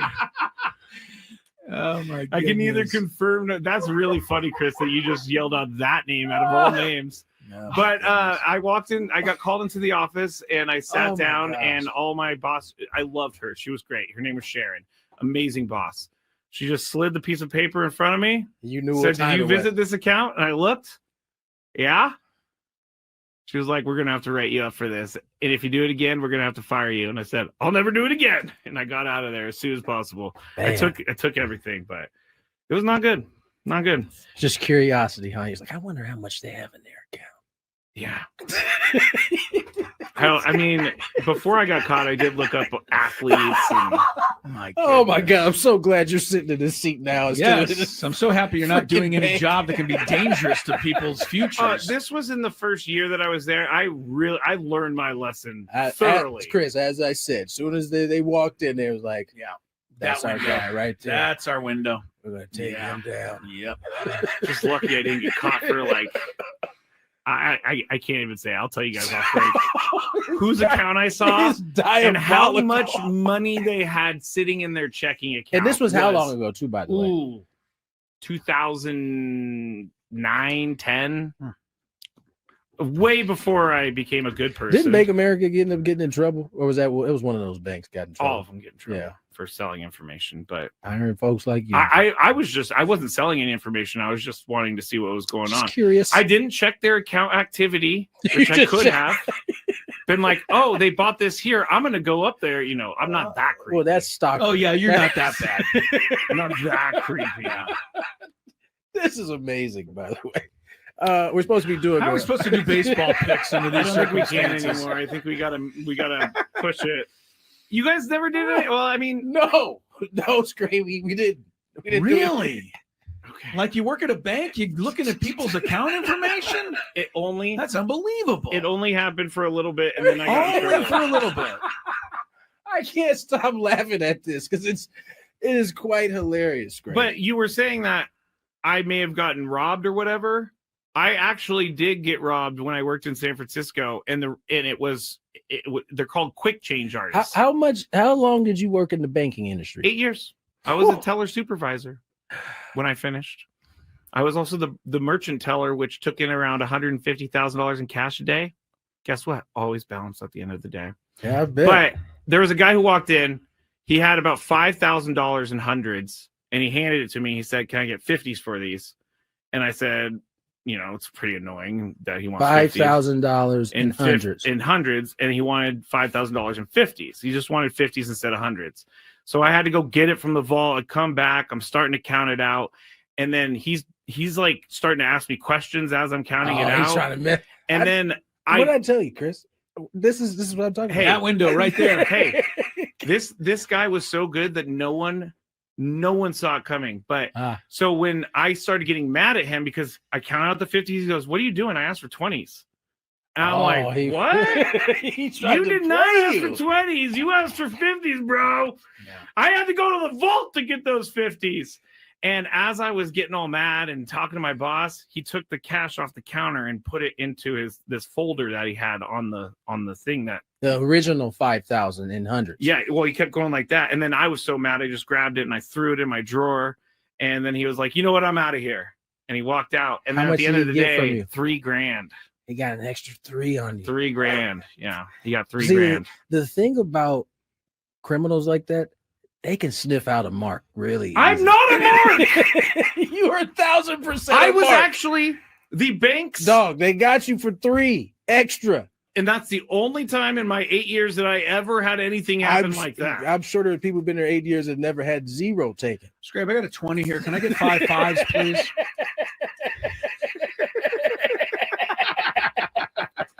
I hate you guys.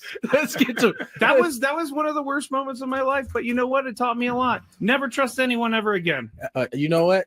You definitely have learned because you don't trust very many people. I don't trust anyone anymore. I actually got in trouble once when I worked at the bank for looking up a celebrity, and it was totally wrong on my part. Totally wrong. Looking up their account number? Just I searched their name in the account system, and Skraby, what is wrong? A couple of hours so far. We've mentioned a lot of problems. We've solved very few of them. But we are going to have some fun here, get away from the serious talk and do some Chris versus the fans. A chance for you to win a shot, anyway, at the grand prize.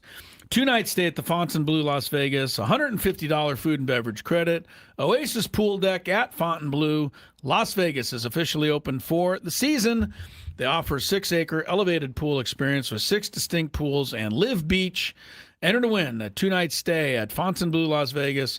$150 food and beverage credit. To book your stay, visit FontainebleauLasVegas.com. Now, we got Big Five in this hour. Yes. Skraby, Yes, still to come on the show. Broadcasters from other teams, do they have the right to criticize our players? No. We'll get into that a little bit. Padres are idle today, as you know. Michael King will hit the mound tomorrow against the Rocks. And Drew Goodman was on earlier with some good baseball info. And he was able to take a little time away from sunning himself out at Hotel Del. So we appreciate it. Is that where the Rockies stay? I was going to say, that's a pretty nice call. How did he get from that? How did he get from Don't they all stay at the Omni? I don't think the Rockies. They all stay at the Omni, Do you know don't who they? their owner is?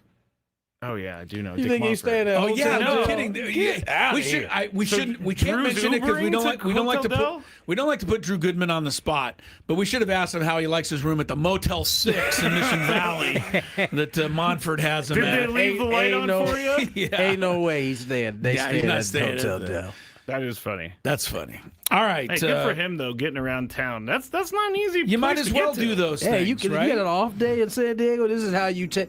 There ain't too many. First of all, a road team coming here and getting an off day. Get the full day off. Yeah, True. that doesn't happen enough. I hope he was there at 11 o'clock. Oh, he said his pasty white skin was ready. He did say that. They came from Milwaukee. You guys came from further, Miami. That was a long flight. But the good news is tracked it. Tony had You had to go around some you're storms. so weird. You had to go You around are some storms. so We had to, on the Doesn't way that bother out, you that Skraby's looking at your it's a little plane weird. on his phone?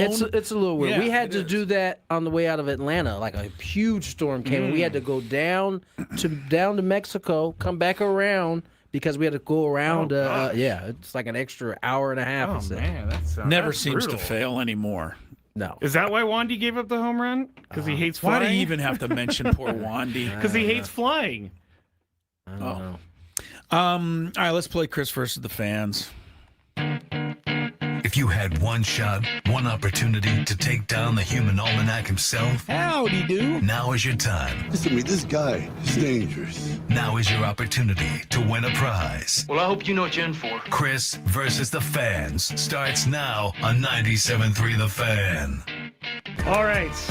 You have to make it through 3 questions. Each question will get more difficult. If you get the question right, you move on. If you get the question wrong and Chris gets it right, you're eliminated. But if Chris gets it right or wrong, then you move on to the next question or you win. If you're a first-time player, let us know before you get into it. You'll get that question for free today. Have you done this before? No. Read never. the instructions? No, Not well. No, not well. I actually did. We're going to be using the first ever Chris vs. the Fans coded app that I have created. We're going to see how this goes, guys. Coded app. Look I right don't here. understand what this keep- means. I can keep a score. It has 44 questions loaded, This guy's been working on coding, ladies and gentlemen. and it's going to keep the history of it. All right. By the way, I read it says waiting for new caller, ready for question 1. By the way, this sounds cool, Skraby, actually. Thank you. But it Thank also sounds like there's room for mistakes. Oh, there's definitely. We're going to find some glitches somewhere. The answers I've for sure, tried to confirm. I'm not sure if it's going to work once I click the button. All right, let's do it. Let's see. I can't wait. Okay. Let's go to Cody. Hello, What's up, Cody? Cody just dropped as soon as I picked him up. Already the first Here it glitch. is. First Already. glitch. I didn't connect it to the phones. Oh, you know what? We got to go to Bernice. Hello, Bernice. Hi, Bernice. Hi, you guys. How are we doing? Gravy's getting all fancy on you. He is. Yeah, See, I'm we're trying about to to make see things- how fancy I don't it know is. how we can go Bernice. She blew us out last time she She played. did. We're about to Actually. find out.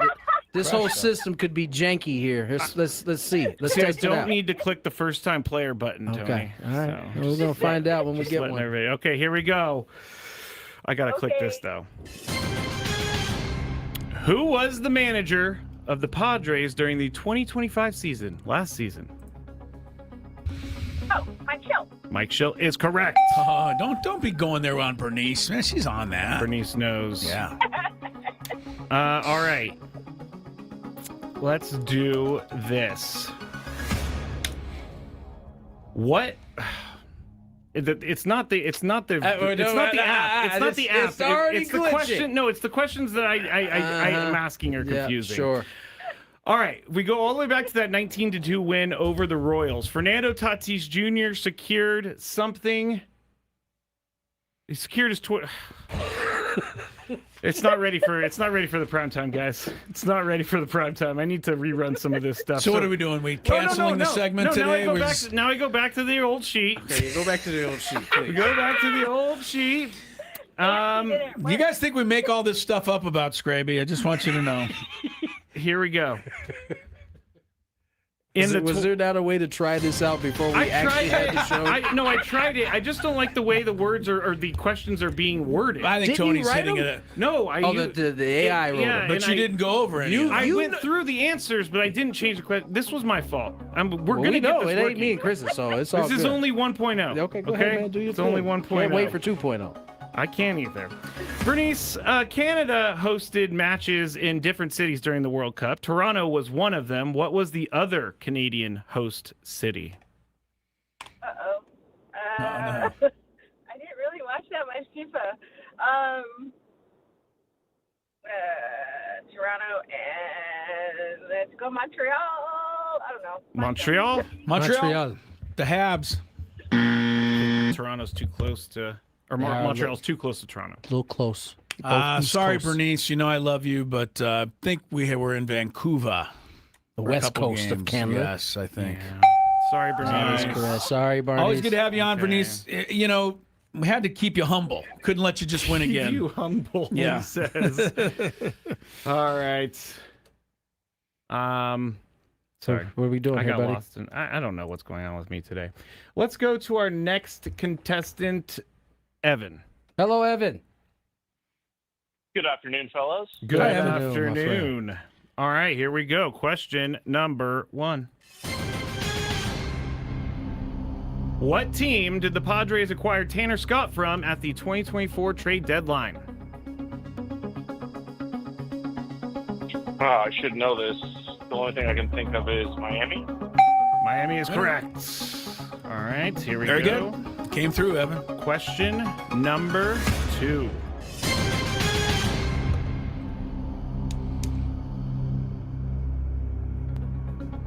Which historic stadium in Mexico City hosted the opening match of the entire World Cup tournament?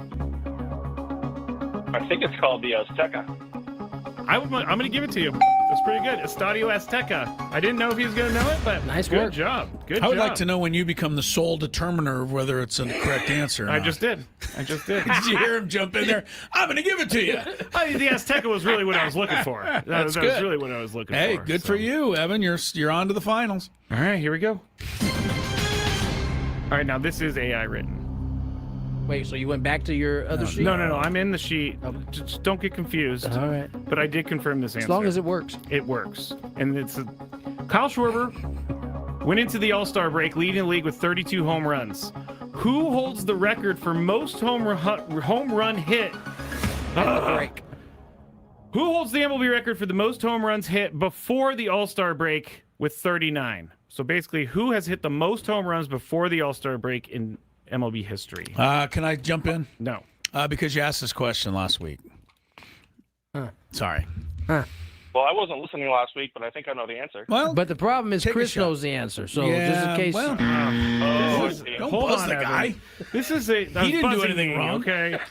This is a very, poor showing. You know how excited? Do you guys know how excited I was to do Chris versus the fans today Well, with my new thing? I'm going to jump in since you make up rules as you go along. Evan, go ahead and guess. If he gets it right, he wins. If I'm not, then asking we'll move on. another. I won't take it. Let's go. Mark McGuire. He said McGuire. I think it would have been wrong. And now I remember asking this. I think the contestant actually did Guess say McGuire. Mark McGuire. Yeah, Yes, they guessed it's- McGuire. It's very so. bombs. All right, give him another shot. Oh, we're giving him another one. Yes, Yeah, you he had messed a up. free shot there. I'm sorry to anyone who's listening for the first time. This is a disaster. All right. This is a disaster. I'm not apologizing. I want to welcome everybody who's listening the first time. This is what it's usually like. Not usually. This is our norm. Today is a little bit more of a disaster than usual. A little more cattywampus. Yes. Wampus. It's all because I tried to code an app that doesn't work. I'm going to have to start entering my own 2.0, questions. man. No more AI. 2.0. All right, the very first MLB All-Star game was played in 1933. Chris was there. What city hosted it? I was there. You're right. I welcomed the teams. All in suits, everybody. No kidding. New York? Nobody had a jersey on. In suits is right, and it probably was hot. Yes. He said New York. Stay there, Evan. Yeah, I get bad news for Evan here. The guy's last name was Ward. He was the sports editor of the Chicago Tribune. He invented the All-Star game, and so the first game was at Comiskey Park. Wow, he even knew those stadiums. Yeah, That's I don't know if I forget his first name. That's right. That's why That's I went right with up Ward. his alley, by the way. I was there. You said I was there. Well, you were. I helped him plan the game. I didn't realize. What's my man's name? It's something Ward. You I and gotta Mr. look Ward? it up. Mr. Ward. Yeah. Mr. Ward. I'll look him up real quick. All right. Let's go to our next contestant, I guess. You seem a little flustered, Skraby. I'm not flustered. I'm just really disappointed my app didn't work, to be honest. It's all right. You got to keep working at it, Arch. No wonder I forgot his name. The guy's name was Arch Ward. Arch. Chris and Arch came up with he it. created the All-Star game. Yep. Arch All Ward. right. Here we go to our next contestant, Andrew. Hello, Andrew. What's up, Andrew? Hello. Skraby, you're doing great. Keep going. Thank you very much, Andrew. You are the winner. Yeah, that's right. That's all you need to do That's sometimes. all you needed to do. Very smart, Andrew. Very smart. All right. Here, Andrew. Question number 1. I don't know what to ask now. All right. What Padres closer locked down the 9th inning for the Padres between 2024 and 2025? Who was the main closer for the team? 24 and 25. Yes. Suarez. Suarez is correct. Yes, it is correct. How is you were down there, Tony? Is he coming back soon for the Braves? I heard an update on Robert. When he was here, they were hoping that he wasn't going to have to go on the IL. When we went there, he was on the IL, Right. and I don't know that he was coming back like this week. Okay. All right, here we go. Question number 2. What legendary San Diego Chargers quarterback famously wore number 14 and led the Air Coryell offense? Oh, that's up his alley. He's got this. Dan Fouts. Dan Fouts is correct.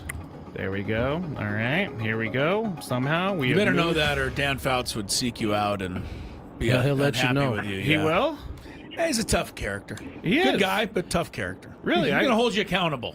Let's Wow. put it that way. Dan Fouts will hold you accountable to the point of Dan quarterbacked in the day where if you were supposed to do 7 yards and out and you better did do 6 and 3/4 yards and out, Yep. and he missed you over the top, you'd get an earful coming back to the huddle for sure. Okay, I did not know that. All right, here we go. Question number 3. All right.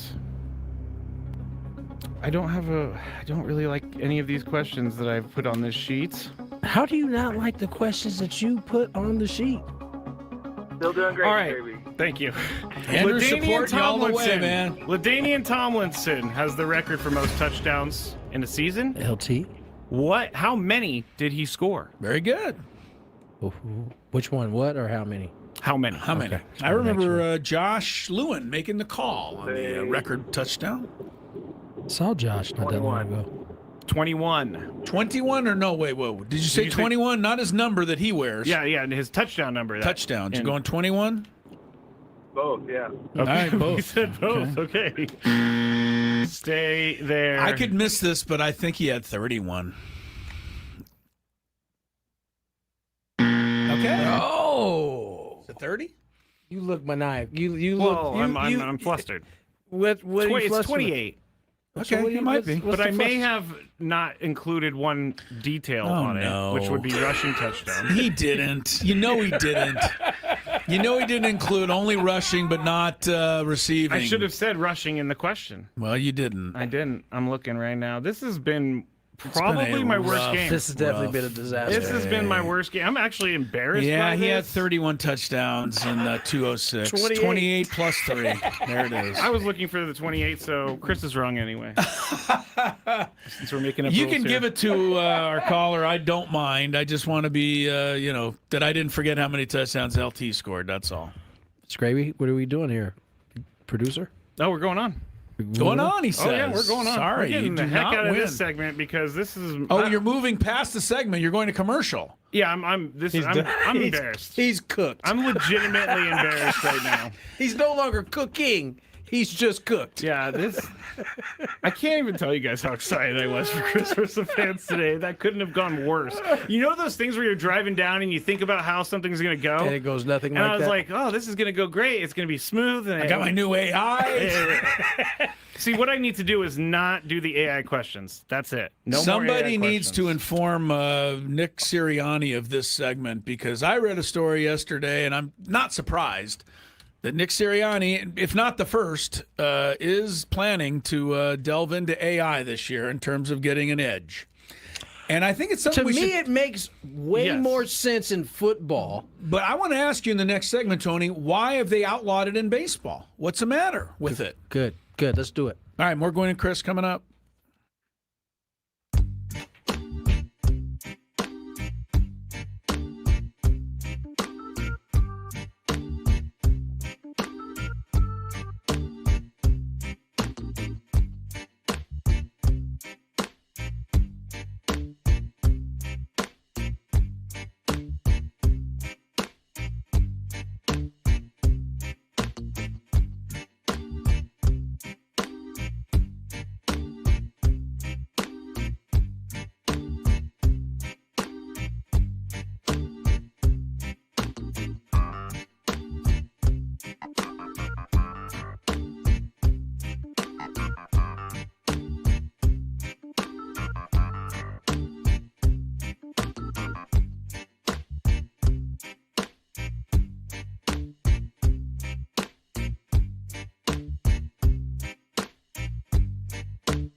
Again, 423 on the dial. Tony Gwynn Jr., Chris Ello, Matt Skraby.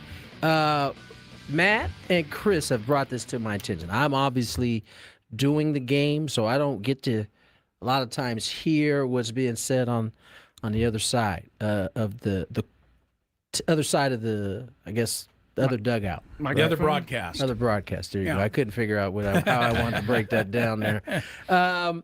Apparently, there was some fun had with our San Diego Padres as it pertained to the Atlanta Braves series, Skraby. Yeah, last Thursday, day game, Chris Sale mowing people down. Here is, and Freddie Fermin's at bat. Here's what the announcer said. I'm just going to go ahead and tell you Freddie Fermin is the 11th strikeout victim of Chris Sale. Now, the only question is, what pitch? Heater, eyeing away. He just went fastball. I think it's or is maybe he sweeping the leg? I think he's sweeping the leg here. I think he falls down to after he swings at it. Pick your poison. 1-2. He swept the leg. He struck him out. That's perfect. Chris did not like this. No, he did. I wasn't a fan of it. What do you, as a broadcaster, Tony? Well, Tony couldn't be. I mean, you got to remember they're broadcasting to their region of fan. Don't mind. And so it's right up that alley. So it's a regional broadcast. If it was a national broadcast, it's inappropriate. Oh, of course, if it's national, you'd never hear it on a national. If it were me, I wouldn't have gone about it that way. I certainly try to predict, different ways, and I'll put a little hot sauce on it from time to time. They're just having fun. I think if you were watching that at bat, you kind of knew it was coming. Oh, we all knew it was coming. The batter was Freddie Fermin. He had no chance. It was disgusting. And the way Sale was throwing, he had no chance. And if I had predicted, I might have chuckled a little bit too if I got it exactly right like that. Like Freddie swung, he went to a knee. Yeah. It was like, oh, if you didn't understand the vocabulary of sweep the leg, you did after the whole swing was done. I think it was also coming off of a terrible series for the Padres, and I just wasn't having any sort of Padres. I mean, was really crappy about that game was they got 3 off of Sale. Like, that's almost impossible to do against Chris Sale. And you could just watched it slowly evaporate. Chris, have you softened a little bit on your stance? Not really. Okay. I think it was totally unprofessional. I do. And I don't think Tony or Jesse would be caught dead doing it. I thought Coney and Jesse would have some fun. Now, to be fair, there's no question. I don't hold again. Fun is a great thing to have. I don't think at the expense of a player that's up there playing his ass off. And you're playing Chris Sale. The guy strikes out a lot of people. I don't think that was. I don't think it was right. Is that any different than Higo after punching somebody out? Because that was what Hawk Harrelson used to do after every punchy. Higo. I gotta ask you this though. Dang, I don't in Jesse's in the play-by-play defense. I don't know that was Brandon. That might have been because I think they had a 3-man booth that day. I think it was CJ. I think it was CJ Nikowski and Frank Core that were doing the kind of. Well, I hope it was CJ Nikowski because I would like to point out to him that he didn't sweep too many legs. He had a 5.87 career ERA. So shut up. I didn't like it. I know. I'm too old school. I could tell. I get what Chris is saying. Yeah. If I'm a Padre fan and I'm watching a Braves broadcast, which I don't think I'd be doing. Yeah, right. I'd never do. Yeah. I'd probably feel a way about it too, which would be like, why am I watching this right here? I need to turn to Tony and Jesse. Yeah. Or Mud and Don. I just think there's ways to have or Mud and Could Dan, you ever seen, as they like to call it. I think there's Mud ways to have a lot of fun out there in your broadcasts not at the expense of a player. Like to that extent. I mean that's not my style, so I wouldn't do anything like that. No. Okay, so wait, go back. Mud and Dan? Oh, Don gets tweets, DMs calling him Dan all the time. We joke about it. Like we Dan call Arcillo? him Dan Arcillo. By the way, there was could I raise my hand? My wife read a tweet to me today. I don't know how she found this one because she doesn't normally have sports stuff on her feed. Twitter said, or her tweet said, Don Arcillo is going to have to miss some time. He's got a sore throat. He can't talk. He's going to have to take some time off. I said, what was the name of the Twitter person there? And she said something, and I recognized. I said, That's just a bunch of crap. Fake news. I'm just saying, people stop doing that. No, it can't. Like, you know, it's the what you say, the toothpaste is out of the tube. Yeah, because like, my wife doesn't know, and she's reading it, and she's like, "Oh man, I hope Don Orsilo's okay." And I go, "What happened?" I don't know if it's that new anymore, but the thing now is people will attribute or just completely make up a quote and then put a picture of somebody's face on there and put that quote there, and people will run with that. Oh, this dude said this, or this lady said this. I've done it. It happens every day. Because it looks now exactly right. Now you got to check to see if did they actually say this. Yeah, sometimes you can be like, I don't think this is real, but sometimes you have to go check and see if they said it. But I know it's like Fax Sports, like FAX is one of those. They've almost got me a couple times. They got me one time, and I went on the air with it like 2 years ago. I remember that. Yeah, they got me real good. Yeah. It kind of looks like the Fox Sports. I got one of those. Yes. It wasn't Fox. Was it? No, it was Fox. Like, there's a something. They transpose there's a small two letters. letter in there. Yes, they transpose makes you, two letters. Yeah. Thank you for that. Yes, there's a couple out there like that for sure. Big fans. Oh man! All right, let's get to break. Someone said about saying that about Freddie Fermin. That's not nearly as bad as someone putting a picture of Kershaw crying on the screen at the game. That was. Yeah, we called that out as well. So there you go. We're consistent. All right, let's get to break. On the other side, Skraby has got a big five lined up. More Gwynn and Chris. Gwynn and Chris.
who was on during the commercial break, Adam something or other there from CBS.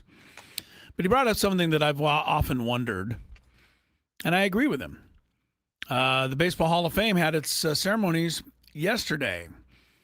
Tony Gwynn Jr., for example, when your dad was inducted, had to miss games, right? Get the okay of the Brewers to go watch your dad be inducted, which is what they should have done. But yes, the question that was brought up by the gentleman there in the break was, why doesn't baseball just do the Hall of Fame inductions either during the All-Star break or, a week, two before the season, so there's no games? I think it kind of doesn't make a lot of sense. I think it does. Cooperstown is not an easy place to get to, right? And if you have it during the break, you got to remember it's not just the Hall of Famers that are going in there; it's all of the Hall of Famers to go, yeah. And a lot of people travel who probably did both, went to All-Star and went down to Cooperstown for that. I mean, you get a lot of baseball. That's like for baseball nuts. You know what I'm saying? So yeah.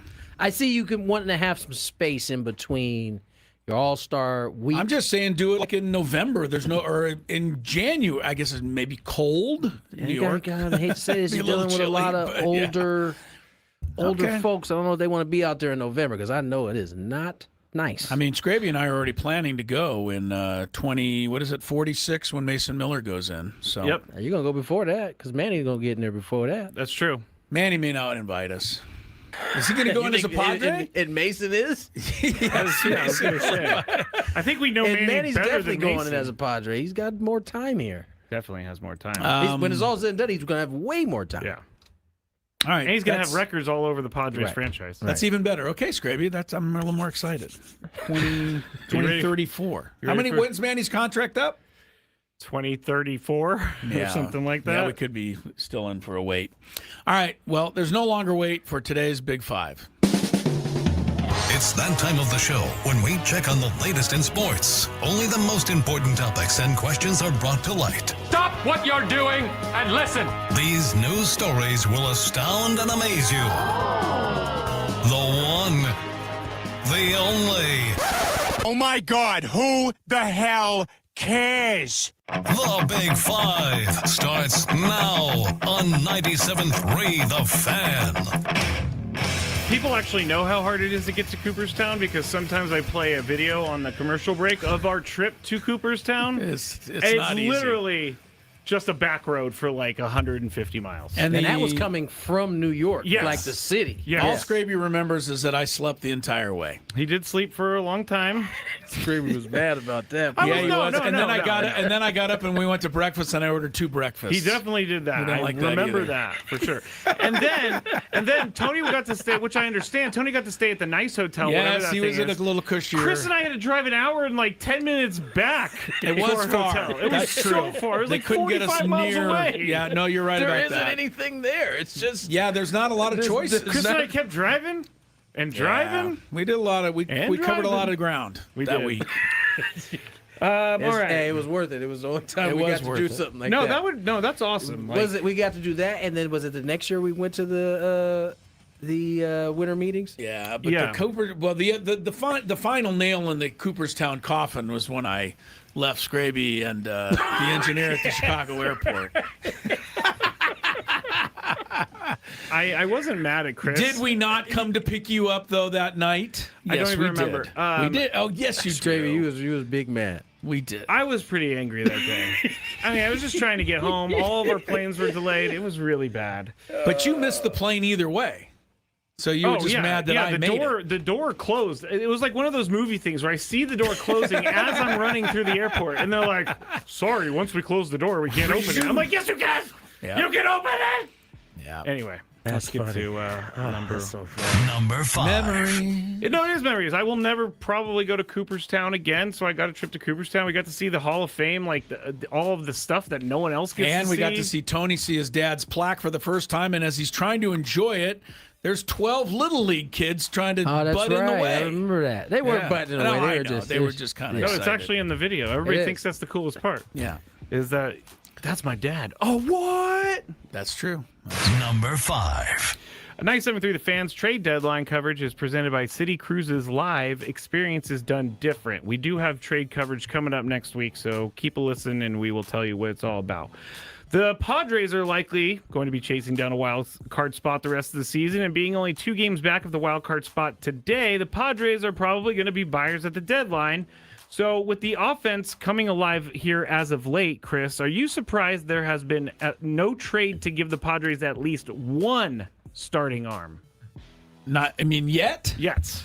I might have said I'm a little surprised. Had I not actually read something that I was going through today, all the teams that are going to be trading to improve at the trade deadline that I read about today, I think it was the Brewers, I think I read about the Braves, I read about 2 or 3 other teams. Cubs, right. They all need starting pitchers. Everybody needs Every starting one of them. pitchers. Yeah. So the odds that the Padres could just throw an offer out there and pry somebody away is unlikely. I think they're going to those teams that are trading a starting pitcher are going to wait, I think, to hear from everybody. Their best deal, right? Yeah, so I'm not surprised. And when you look at the Brewers, what did they do? They acquired Lance McCullers, and then they DFA'd him 2 days later. I was just about to say. So, yeah, no, I'm not surprised because starting pitchers are going to be in demand. Tony, are you surprised that there has been no trades to bring in a pitcher yet? No, not at all. And here's why. You can make the argument on July 27th, there are only 6 teams out of it total. That's both in American and National League. And so then you have to start. And one of them is the Rockies. They have no starting pitchers. Right. So now you're down to 5. So you're down to 5, right? Yeah. And then you start looking at what do these teams have that they can offer, right? So I almost called them Oakland. They're not. Las Vegas. You still can. Sacramento. ATH. They got some. I don't know that they have any pitching that anybody's gonna jump off the board. They don't have anybody better than... They got the righty that they signed for the long-term deal last year. Severino. Yeah, no, Severino. Oh. So, but I don't know that, what are you going to have to give up to get him? The Royals. They're pretty much a young team, probably more bullpen arms there that they might have to be able to give up. I'm saying Michael Walker might be on the trade block. Michael Walker's a good one that certainly Padres have had their experience with Michael Walker. Wouldn't be a bad. Then you go to the Angels. Jose Soriano, everybody seems to be interested in. Reed Detmers. Yes, those names are out there, but everybody wants them. Okay, so that's 3 we've come up with. Yeah. We move to the National League. Peralta for the Mets. It sounds like he's definitely going to go. That's 4. Rockies, we've already gone over, don't have anyone. Then you get easy with the Giants. Buster Posey has said Ray? Webb is off the table. Yeah. Robbie Ray, maybe, though? Maybe Ray. Yeah. Maybe Loop. Couldn't do the grunts with right? Robbie Ray. But Robbie Ray. that's 6 pitchers we just named. How many teams we just said 5 teams. 5 teams. So forget the 5 teams. How many teams are actually in it? Yeah. Reds, Marlins, Padres, Cardinals, Nationals, Pirates are all within range of being in that last spot. And they all need a guy. 100%. Blue Jays, Tigers, Orioles, Astros, Mariners, Twins, all in it within 5 games. So, there ain't a whole big market. And that's going to be the crazy thing. We're going to get to the end of this week, and that market is going to have developed, or you might get some... This could be the type of year, because it never develops the way it should, because everybody's still figuring it out, that you could get some heists that happen. Heists. You know what I'm saying? You end up getting a high price tag because all these teams are in it. And listen, some of them will fall off when they're like, listen, we only are willing to do this much. Are we just not going to do anything? Or are we going to go the opposite way? Yeah. But right now, on the 27th, this market has not developed in a way that could start to see some movement. Should be interesting, guys. Should be interesting. It's a week from today. When is it, the 2nd? August 3rd. 3rd. So that would be Monday. So a week from today. See. All right. Well, again, we'll have that trade deadline show a week from today. Forgot what day it was. Me too. Number 4. Jacob Mizorowski, who I gave a lot of crap to when he made the All-Star team last year, but apparently I shouldn't have given him so much crap because he's awesome. And he's the first pitcher in 106 years to K, 12 of his first 13 batters. That's right. He struck out 12 of the first 13 Rockies he faced yesterday. He's only 24, I'm sorry. He's number one in basically all the stats. ERA 1.58, Ks 185, WHIP 0.75, opponent average 149. He also owns 147 of the fastest 150 pitches by a starter ever tracked. Tony, can he keep this up? No. What part of it? The lockdown pitching or the velocity? The velocity. Eventually, it'll come down. I'm not saying he's going to go from like 103 to 92, but we see this often, right? The velo, as you get more mileage, starts to come down, and then you got to learn how to pitch because you can't just overpower. Now, he's got good stuff, but you also know this because they are, being very careful with him. He had all those punchies. He had 83 pitches, came on out the game. Like, it ain't not even messing around. You got 12 punchies, 5 innings, 83 pitches. Come have a seat. Yeah. And they know it. I think his frame is just, I think ultimately can that hold the test of time? He's not Paul Skeens. Like, they're the same height, but Paul is like a evenly proportionate, perhaps bigger than proportionate. Yeah, he's like 6'7", like 175 pounds or something. Who? Mizrachi? Yeah, Mizrachi. Yeah. Skeens is built like LeBron James pitching. You can see that lasting more than the Miz, but he's more. He ain't playing around. Yeah. Chris, what do you think? Can you keep this up? I will say my guy Carrick took him Oppo Taco. Like it was nothing. Someone did. I saw on Twitter, one of the reporters said, no one can hit Jacob Mizorowski, and someone quoted, Cole Carrick can. Yeah, he can. Flex Chris, on him. what do you think? Yeah, Strider, Spencer. I don't know that it's exactly the same, but there was no way that guy was going to keep throwing like that. We could look at him and see. So it just seems unlikely for Mizorowski. I do have one question, though. If you're Mizorowski or his agent, or maybe this happened, I don't know, did I miss it?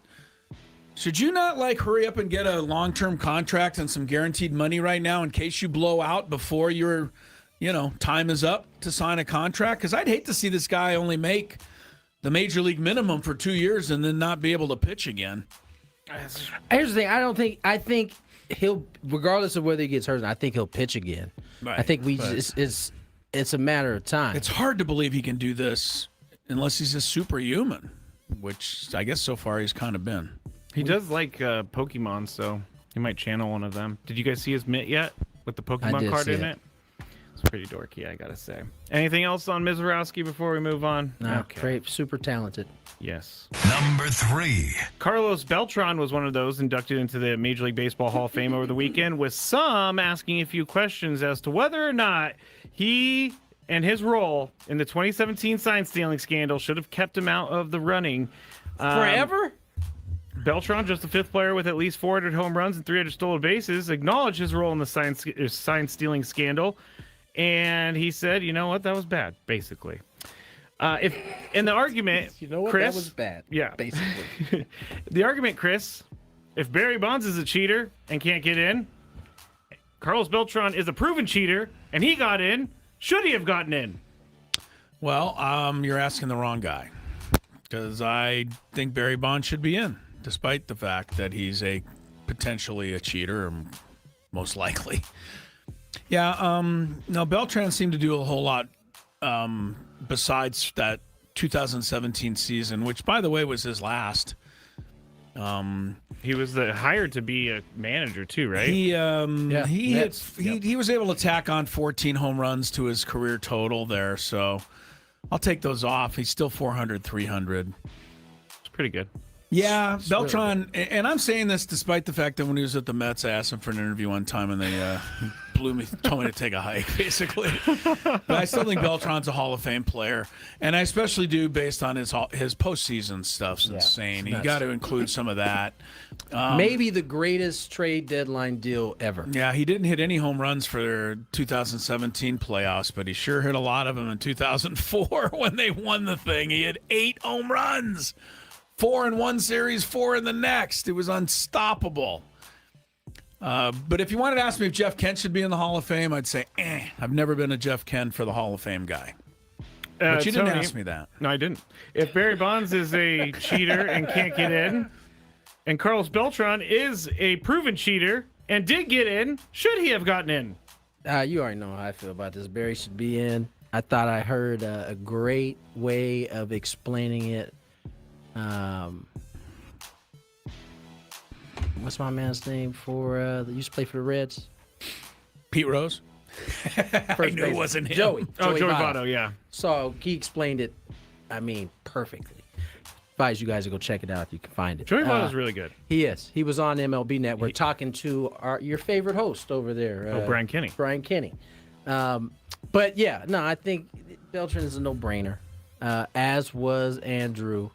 And Barry should be in. You can't have the greatest player ever. What do you think on Jeff Kent? Hall of Fame in your mind? You saw his whole career. I do. I think he's a Hall of Famer. 55 WAR for Jeff Kent, and even though I shouldn't be bringing up WAR.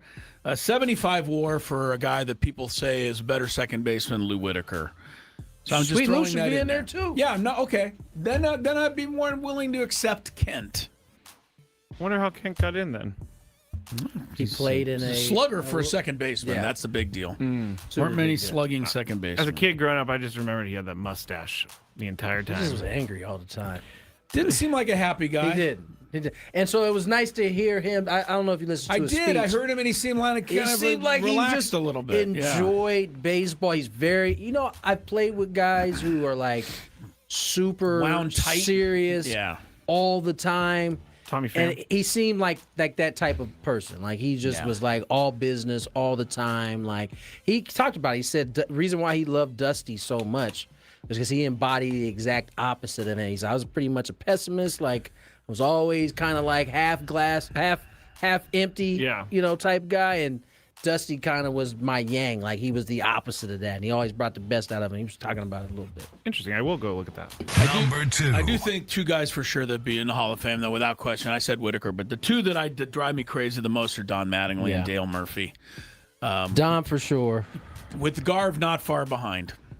Go ahead. All right. It just seems like things are going worse for Bill Belichick and the UNC Tar Heels. This guy keeps going back to North Carolina. Poor old Belichick. He can't get anything. He can't get 14-0 this year. Skraby will be on his case for something. General Manager Michael Lombardi. No, it's actually, this is me mad at Michael Lombardi. You're talking about someone who blew you off for an interview. Michael Lombardi, I wish I still had these texts. He blamed me for scheduling him at the wrong time. How dare you? And I went through everything and looked, and he was just lying because he missed the interview. And so he said that I did it to him, and I gave him the wrong date. I gave him the wrong time. Accountable, huh? Yeah, he was an Odyssey insider back in the day.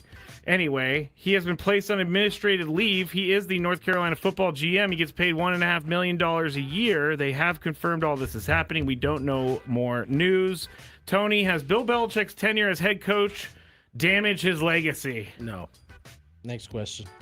Next question. Chris? Belichick? Yeah. I don't think so. I mean, I'm being serious. I mean, you're going to go 3, 4, 5 years. There's nobody's going to go, I mean, Michael Jordan didn't exactly star with the Wizards. It hasn't really damaged too much. No one talks about it at all. Yeah. But in this day and age, it will be Bill talked went to about. North Carolina for those couple of years. Yeah. Nobody's going to care. Yeah, I don't think it's going to be a biggie for him. All right. That's it. I was going to ask about your Dolphins light, but everybody should get one of these. It's an LED car door light.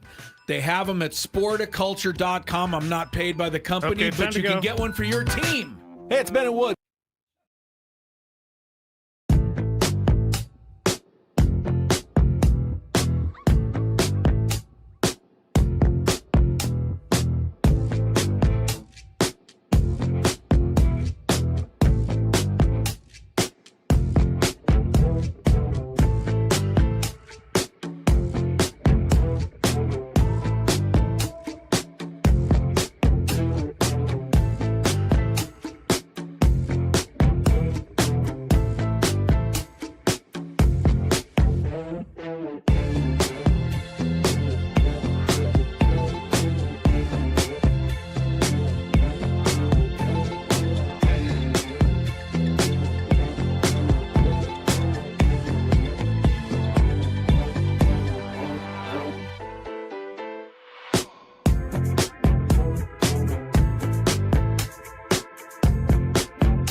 Mentioned that SDFC got back in the winning lane the other day, 1-0 victory. I watched it from my Xbox in my hotel room in was it Miami? The whole or game? Atlanta.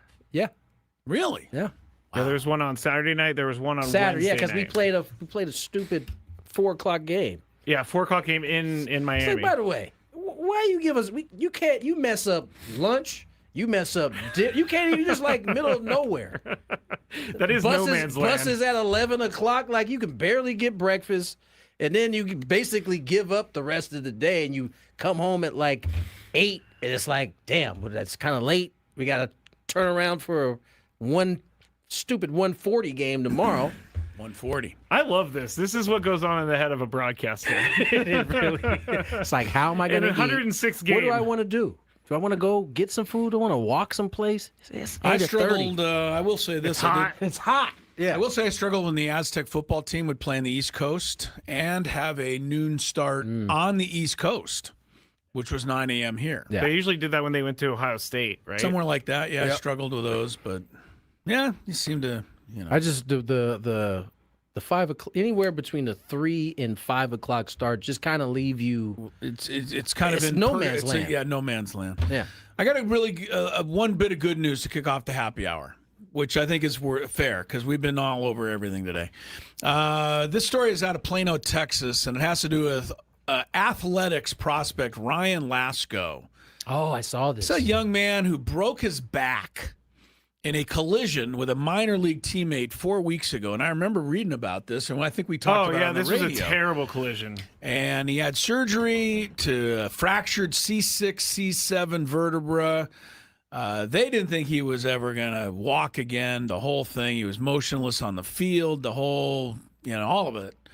But he wrote on his Instagram that I'm currently feeling much better. I have sensation from my feet up to my knees. Which he didn't have for a while. Right, yes. Along with a lot of involuntary leg movements. I also have been getting sensation in the side of my thighs, hamstring, 75% usage of left hand, 50% in his right. All of that doesn't sound like much, but it's a whole lot better than none of none, which is what he had. So good luck. Keep on getting better, Ryan Lasko. Yeah, no doubt. How about, did you see Joshua Kuroda Grauer? Did you see this for the Athletics? Fouled that ball off and split his, what? He split his. What is his the area? The area. Had to have emergency surgery. You didn't see this against the Phillies? He went down, and I think all of us would have went down like we got shot.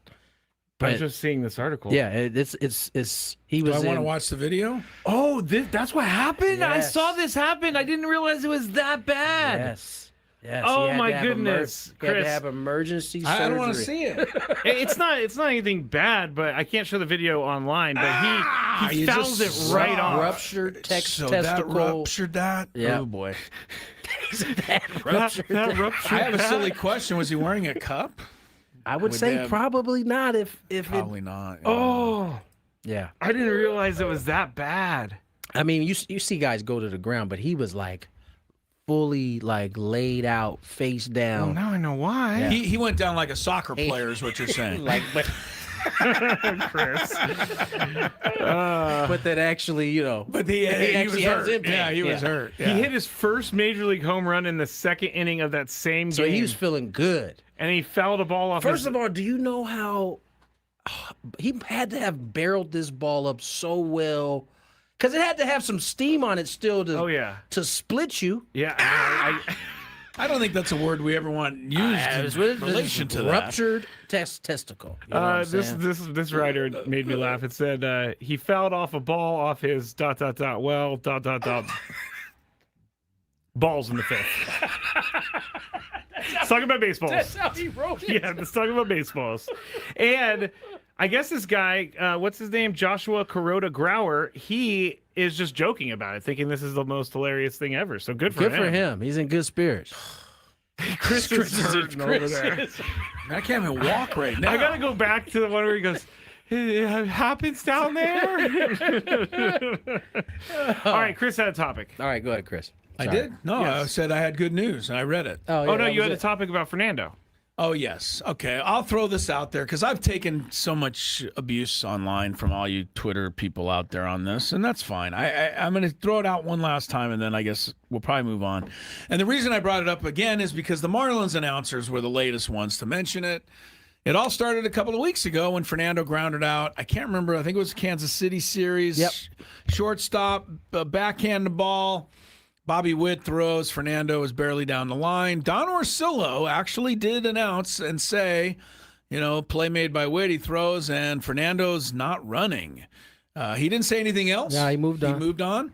But he did point it out, and I noticed it as well. And so it was the same game that Fernando hit a home run, stole a base. I think they won the game. Or no, so they lost 6-1, but his homer was the only run. And so I was frustrated, as I often am on this kind of stuff, and I wrote something, and I took a lot of people on Twitter like, Chris, shut up. You don't know anything about baseball. He doesn't have to run. You don't know anything. Yeah, right. He doesn't have to run. I'm like, really? He doesn't? Okay. That's fine. And so on we went. Now, the Marlins series, I guess a couple of plays. I didn't really notice these as much, but I guess a couple plays they didn't feel he ran, so their announcer said something. So that's where we bring this up, and that's where we are. Again, I guess Fernando, it certainly doesn't bother him. I would not want anybody even ever suggesting that I wasn't hustling 100%. So that's probably why I think I would. I do get the fact that sprinting every single time is maybe too old school. I don't know. I struggle to find the happy medium here.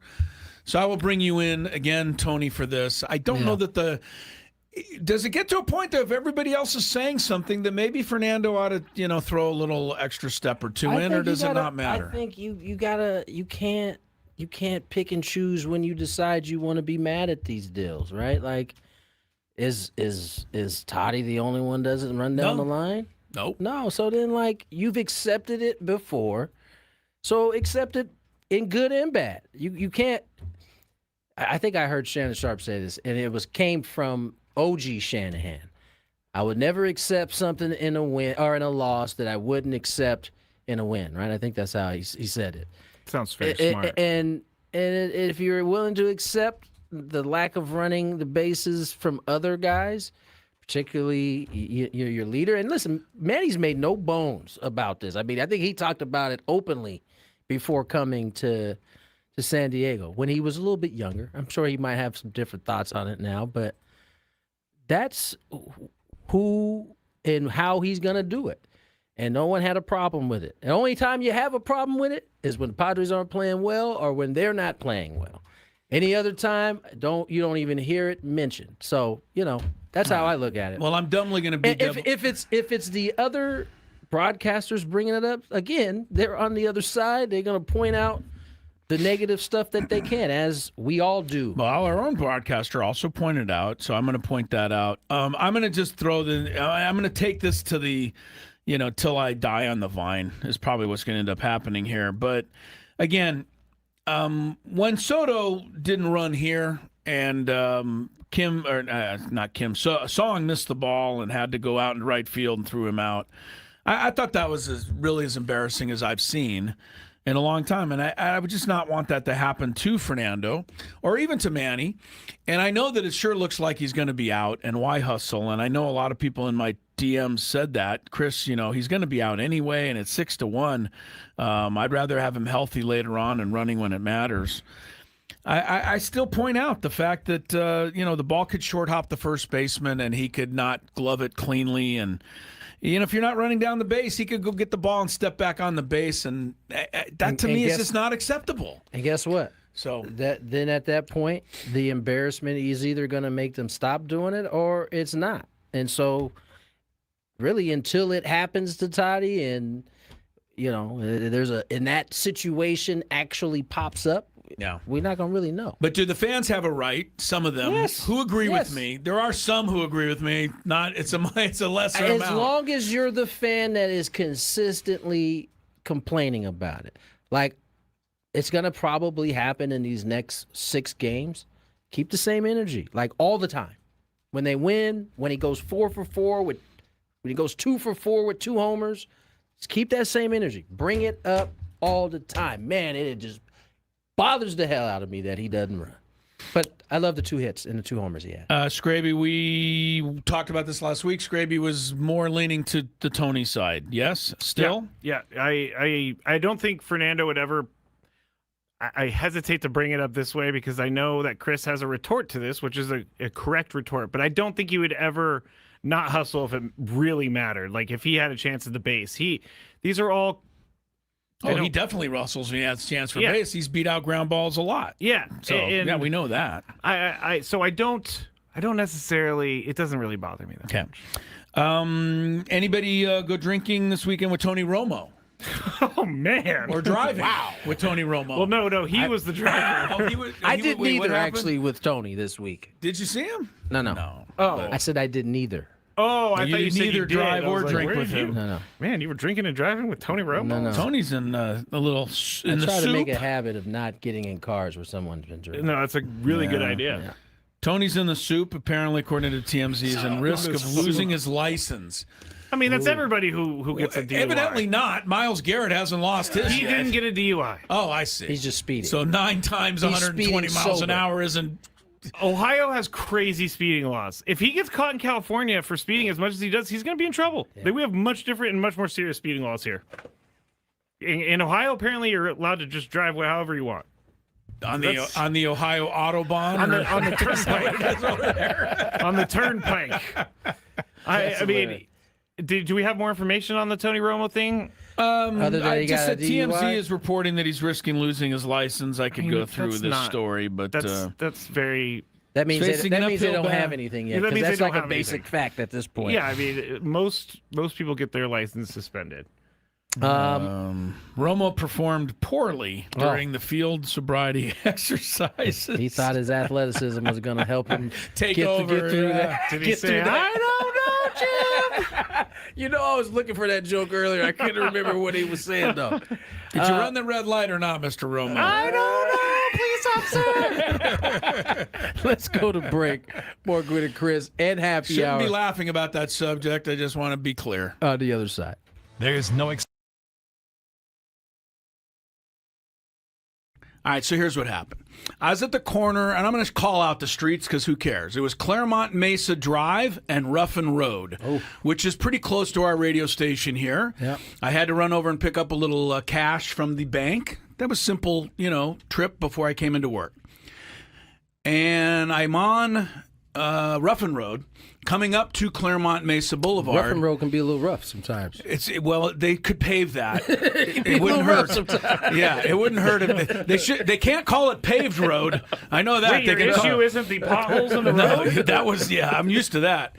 So we come up on Claremont Mesa, and we're at the stoplight. I'm in the left-hand turn lane to turn left on Claremont Mesa. I'm the third car back. And there's 2 left turn lanes. There's 3 cars in line here. And then the going straight is also red. And that is backed up each of the lanes. So that I've got cars on my right. I've got cars on my left. I got 2 in front of me. I got people behind me. No big deal. Light cycles through. And our turn doesn't come. Oh, no. So the cross traffic gets to go again. And then the people coming across in our direction, they get to go again. And then for a second time, they skip our turn. Well, that's what I thought. So now... Actually, you're not going anywhere. You're stuck. Right, you're stuck. You're not going anywhere. And my first thought, of course, as a good scout or, athlete, is to look around. Is there any way out?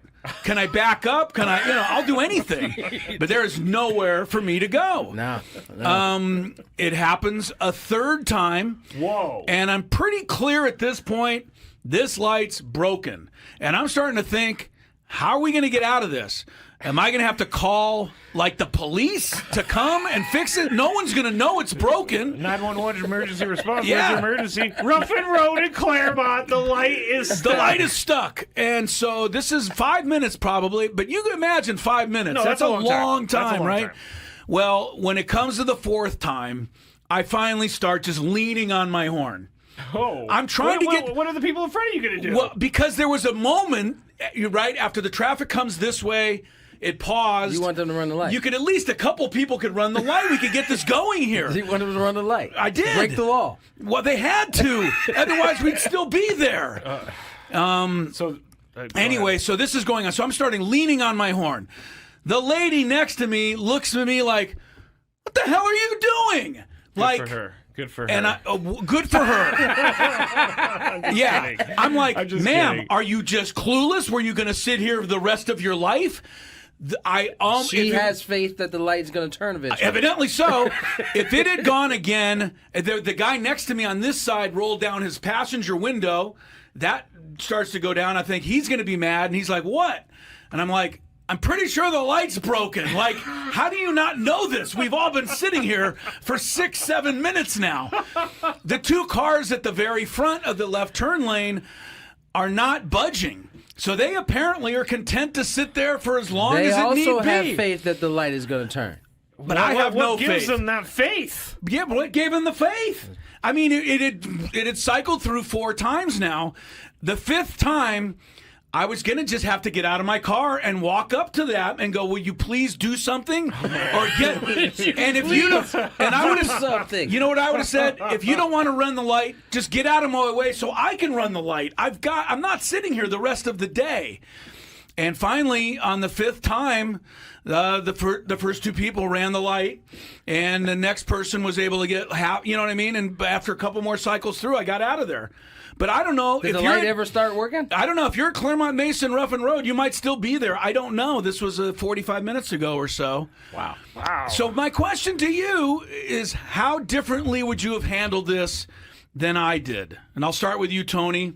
Would there have been any difference, or do you know? I don't know if I would have laid on my horn. You would have just never laid on it. I think I might have maybe rolled down the window, see if I could talk to somebody, see what else. See if anybody else was in on it? I don't think I would have laid on my horn because, listen, what you're asking is for them to, which may not be easy for everybody, and that is the timing between when because they're waiting for their light to turn. Yes, right? they were waiting for the light's not going to turn.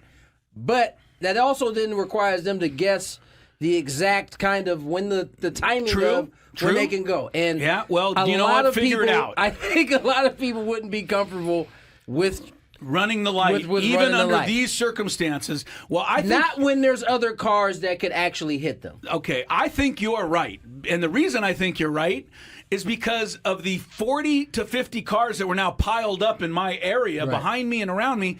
I was the only one honking. Right, and then nobody else thought to do this. All right, so here's what happened. I was at the corner, and I'm going to call out the streets because who cares? It was Claremont Mesa Drive and Ruffin Road, which is pretty close to our radio station here. Yep. I had to run over and pick up a little cash from the bank. That was a simple, trip before I came into work. And I'm on Ruffin Road, coming up to Claremont Mesa Boulevard. Ruffin Road can be a little rough sometimes. They could pave that. It wouldn't hurt. Yeah, it wouldn't hurt. They can't call it paved road. I know that. Wait, your issue isn't the potholes in the road? That was I'm used to that. So we come up on Claremont Mesa, and we're at the stoplight. I'm in the left-hand turn lane to turn left on Claremont Mesa. I'm the 3rd car back. And there's 2 left turn lanes. There's 3 cars in line here.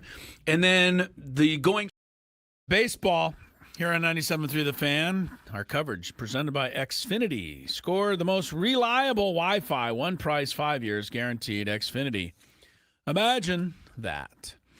Crisello, Tony Gwynn Jr., Skraby, all here in the Odyssey Palace Studios. Full 4-hour show. Skraby, you staying late today? Yes, sir. Skraby Chronicles are coming up at 6. Chronicles! By the way, the Chronicles have a great open today because I saw Skraby working on the open, and it's going to be funny.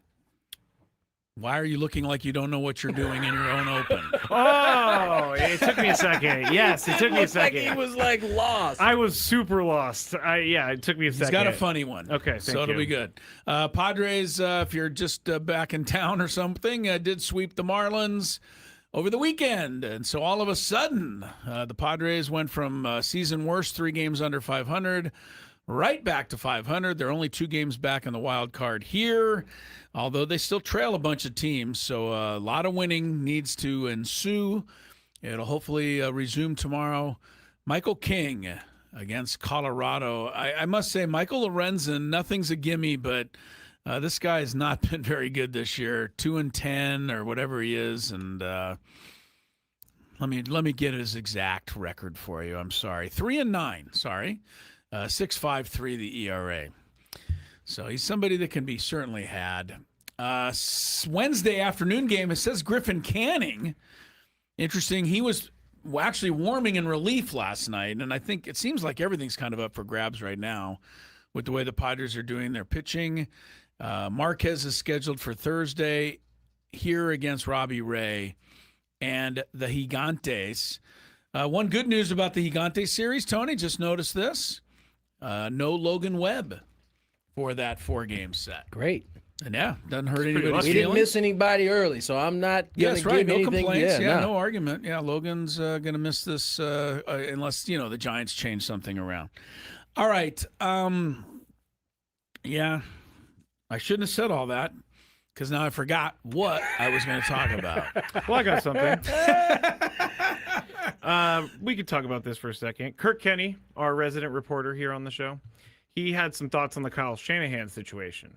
Where that was an involved situation. Yes. So Kirk would be a good guy to speak on this, though. Basically, ESPN and other reporters held a story about Kyle Shanahan getting into this accident for over a week, and so we were talking about whether or not that's cool. And Kirk says there is a give and take in all of these situations when you cover a beat. You weigh getting one story and is worth possibly losing out on others because you lose access or trust with the people you deal with on a daily basis. That is that's perfectly put by Kirk Kenny. He also said medical privacy issues would probably muddle the waters too. But he's absolutely right. If you are the reporter, no doubt, and somebody says, "Hey, can you do me a solid?" and maybe delay reporting this or just kind of look the other way a little bit. It's not necessarily that you're cheating or doing something. It's just that they may have a bigger story that you need later, so you have to weigh that.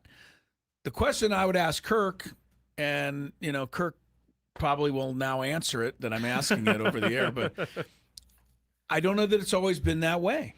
I think that for a long time, if you, let's say, Tony, answer me this if you can remember with your dad, but I don't know that reporters, had to make a deal with the team back in the 80s and 90s. I think it was just understood that the reporter would cover what the team was up to, good or bad, and that was just the way it was. And now it does seem like there is this give and take where the team can say, hey, we can take away access. We can give you more access. I don't know if we're going in the right direction. I don't know. It's a really good question. It's hard for me to really remember. I mean, who might be a good person to ask is Buster, because he was here in San Diego around that time. Yeah. It's such an interesting. It feels like that wasn't the case, but it also feels like reporters were kind of given, way more leeway. Like, I don't remember a PR guy standing near a interview. Yes, in the 90s. They're right there now a lot of times. Or being within range a lot of times. Not wrong. They kind of just, when it was the time for the press to be in, doors open. And now if there was a problem with a specific reporter, maybe they might hang around. I don't know how a PR guy wasn't necessarily there to control what was asked or not asked. I also feel like there's more. And listen, I don't know. You might be able to answer. Did managers speak to the media after every game? Well, yes, but not the way they do now.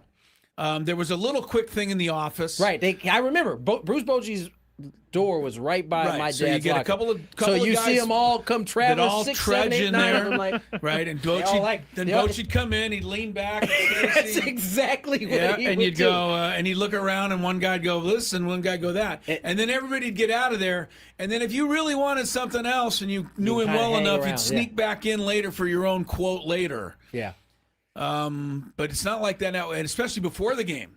Now, that's where the biggest difference is. There was never this. Now listen, there was never the what do you call it before the game? The cackle, the scrum. The scrum. That was never something before. Now listen, I don't know that as I think about this more. I also, on the flip side of that, there wasn't as many quote unquote journalists trying to get, you had your whatever your paper was, your couple news outlets that you have in that city. But New York was like different though, Tony. Was right? it? They'd have like 35 guys. Well, who covered the New team. York was different. They got, New York Times, New York Post. They got all that, right? And they're all looking for their own angle, so they were trying to sneak And so around again, and get stuff. everywhere you go is a little bit different, right? I remember when I first went to the Padre clubhouse, and having known your dad so well, I was hoping that he wasn't nice to the other guys. Oh no, sorry, man. I know. So I could sneak over there and go, hey, Tony, man, can you hit me? And everybody'd be there, and he'd like, I'll answer. Maybe if you caught him in a mood, he might have been mean to he was somebody. so good to everybody. I have Kirk Kenny responded. Okay, what Kirk says? So Kirk? He said there's several things to consider. One of the reasons it didn't get reported immediately is because camp hadn't started yet, and beat reporters weren't focused on accounting for whereabouts of everybody. Right, as they should. When information started to come in, I believe people were told Shanahan wouldn't do a presser on Thursday, so that's when people started asking questions. It could have been explained that he was having a medical procedure, which could have been true. Which also led to protect more his questions, privacy. too, though. He doesn't have a problem with that. Also, if he's one of the main beat writers and they asked me to hold back on information, that begins dialogue on what can be released and when. And then the deal I usually work, I don't know if I'm supposed to read this part, but well, maybe you shouldn't then if you don't know. Yeah, let's just not. If you don't know, Kirk's don't sitting read in it. his car right now. No! Don't read it, you idiot. No, it's not bad. Basically, what he's saying is that he does schedule tweets for like a minute after when he knows that the news is going to go up. So that's why everybody started reporting a minute after, because he already had the story written, and so that's why which it went is like that. more underscores the point that Adam Probably had Schefter's it early. tweet came out a minute after the 49ers released the information. Yeah. And it's called. I think it's called an embargo. When I went up to Dodger Stadium on July 4th, they actually gathered all of us outside before we went in the clubhouse because Mason Miller was named an All-Star, but no one had known yet, and so they looked at me basically and said, "Hey, this is embargoed. You guys cannot be tweeting anything out until after it's announced." Let me tell you, you want to get on the bad side? Release something that MLB hasn't released yet. They come find you. They will not be happy with it. But that shouldn't be the way it is, I don't think. But in they my did. old school way of thinking. I think in that case, like an all-star, Yeah. it should be. It shouldn't be broken. Like, do you like? Okay, I don't disagree with you, but like the NBA, they tell you the MVP 3 days before they announce it because some guy reports it. I hate that personally. Yeah. I want to be surprised. Like, oh, such and such one. Yeah. Oh no, I have to tell you. Sorry, I knew 3 days ago. I'm going to tell you. I'm going to ruin it for everybody. Well, thanks, Kirk, for Thank you, Kirk, being a guest through text. For real. It's not me. I also think, just one last thing, I think the reporters took care of things, their relationships with the people they covered more on their own. Whereas now the PR people there's a middleman. Involved. There's a middleman, for sure. And I say that because But that's also because, I hate to say it, I think the players they don't get into the dance that the players in the 90s and 2000s did in terms of understanding, I'm going to see Chris every day. He's going to come ask me questions whether I like it or not every day. So let me see if I can, if there's some space in there for us to have at least a cordial relationship as we move forward. It doesn't need to be sour for both of us. I got to work here. He got to work here. They don't have to do that no more. Right? Seems different now. It's way different. It is way different. Listen, in some ways, I can't blame them. I mean, social media has these dudes. You got to move. You just social media is a whole you nother gotta animal move differently that wasn't there now. before. There's a camera phone everywhere you go. You just have to move differently. I wonder what would have happened if there was. I wonder if somebody earlier. had a FaceTime going when Larry Boa snapped at me one time after a Padre game and said, "That's a really dumb question. You should never ask that." Was he right? No, he apologized later. Yeah, he did. And that was fine. And it was over. Like, I never said a word to anyone there. No one said a word But to me. now it's like if you but did now, his gotcha. if he snapped at me, there'd be 50 people around. Now it'd be a whole thing. He'd have to go talk to everybody. 100%.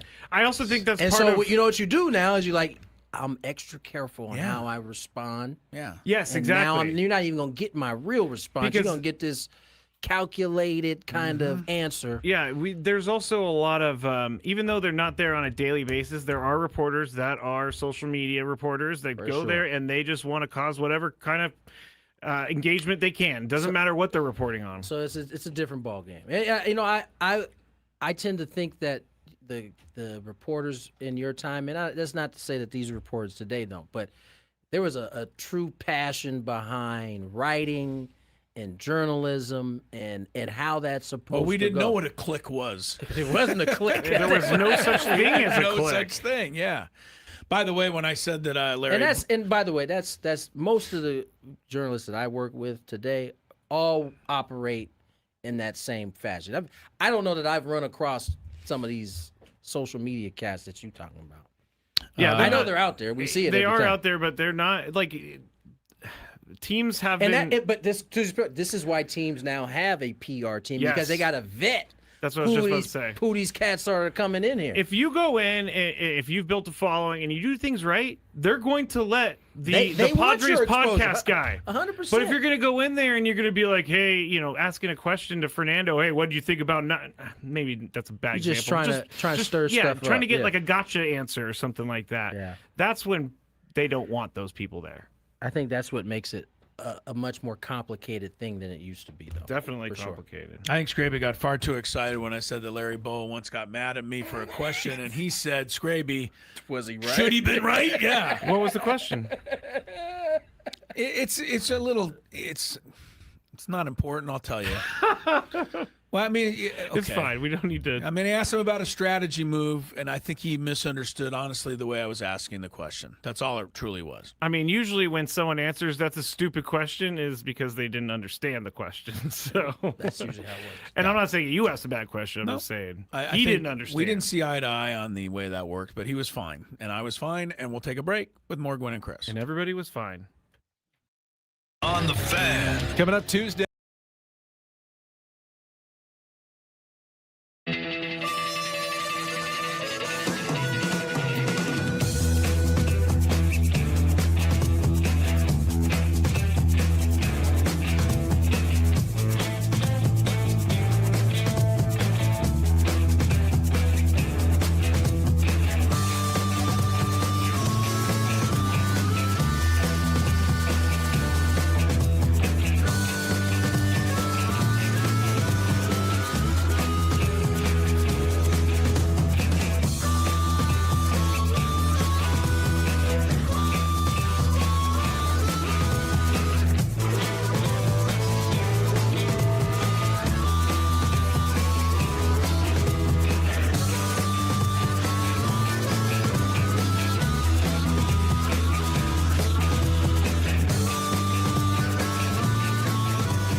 Chris, hello. Yeah, we're here in Cooperstown for 97.3 The Fan. So excited, the induction weekend for the great Trevor Hoffman. What a class he's going in with, too. Let's take a look. Of course, Alan Trammell from Kearney High School in San Diego. And then, of course, the Detroit Tigers great shortstop, Jack Morris, in a Tiger uniform there, but I always remember him pitching that 1-0 shutout in Game 7 of the 1991 World Series for the Minnesota Twins. Maybe the greatest postseason pitching performance of all time. Chipper Jones, Padre fans remember him. Every fan of a National League team remembers him because he would come in and do damage to that team. Only the second number 1 overall pick in the Major League Draft, Chipper Jones, to be inducted into the Hall of Fame. The other is Ken Griffey Jr. Vladimir Guerrero, never met a pitch he couldn't swing at, and powerhouse hitter for the Expos, and then, of course, the Angels at the end of his career. Jim Thome, over 600 home runs, mostly with the Cleveland Indians. And then, oh, yeah, the guy down here on the end who used to get all these guys out all the time, Trevor Hoffman, the greatest Padre reliever of them all.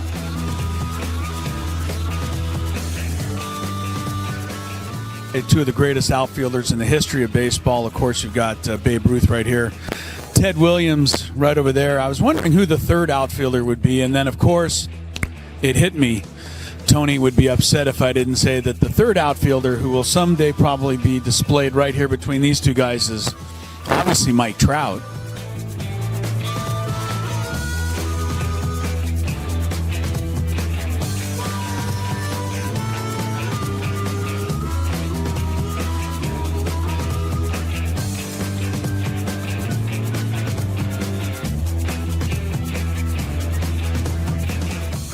and this is the San Diego Padres locker room here in Cooperstown. Obviously, a couple of jerseys there, and hats, gloves, all-star stuff. I think the most interesting thing in this entire display, though, especially this weekend, is a picture in the top corner of Angus Young. He's the guitarist for AC/DC, wearing a Trevor Hoffman uniform, obviously playing Hell's Bells. I know that Trevor went to many AC/DC concerts and was honored by sitting in the front row to watch AC/DC play Hell's Bells in his honor. But there's a picture of Angus Young playing Hell's Bells for Trevor Hoffman, wearing the 51 jersey right there.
Chris, hello. Yeah, we're here in Cooperstown for 97.3 The Fan. So excited, the induction weekend for the great Trevor Hoffman. What a class he's going in with, too. Let's take a look. Of course, Alan Trammell from Kearney High School in San Diego. And then, of course, the Detroit Tigers' great shortstop, Jack Morris, in a Tiger uniform there, but I always remember him pitching that 1-0 shutout in Game 7 of the 1991 World Series for the Minnesota Twins.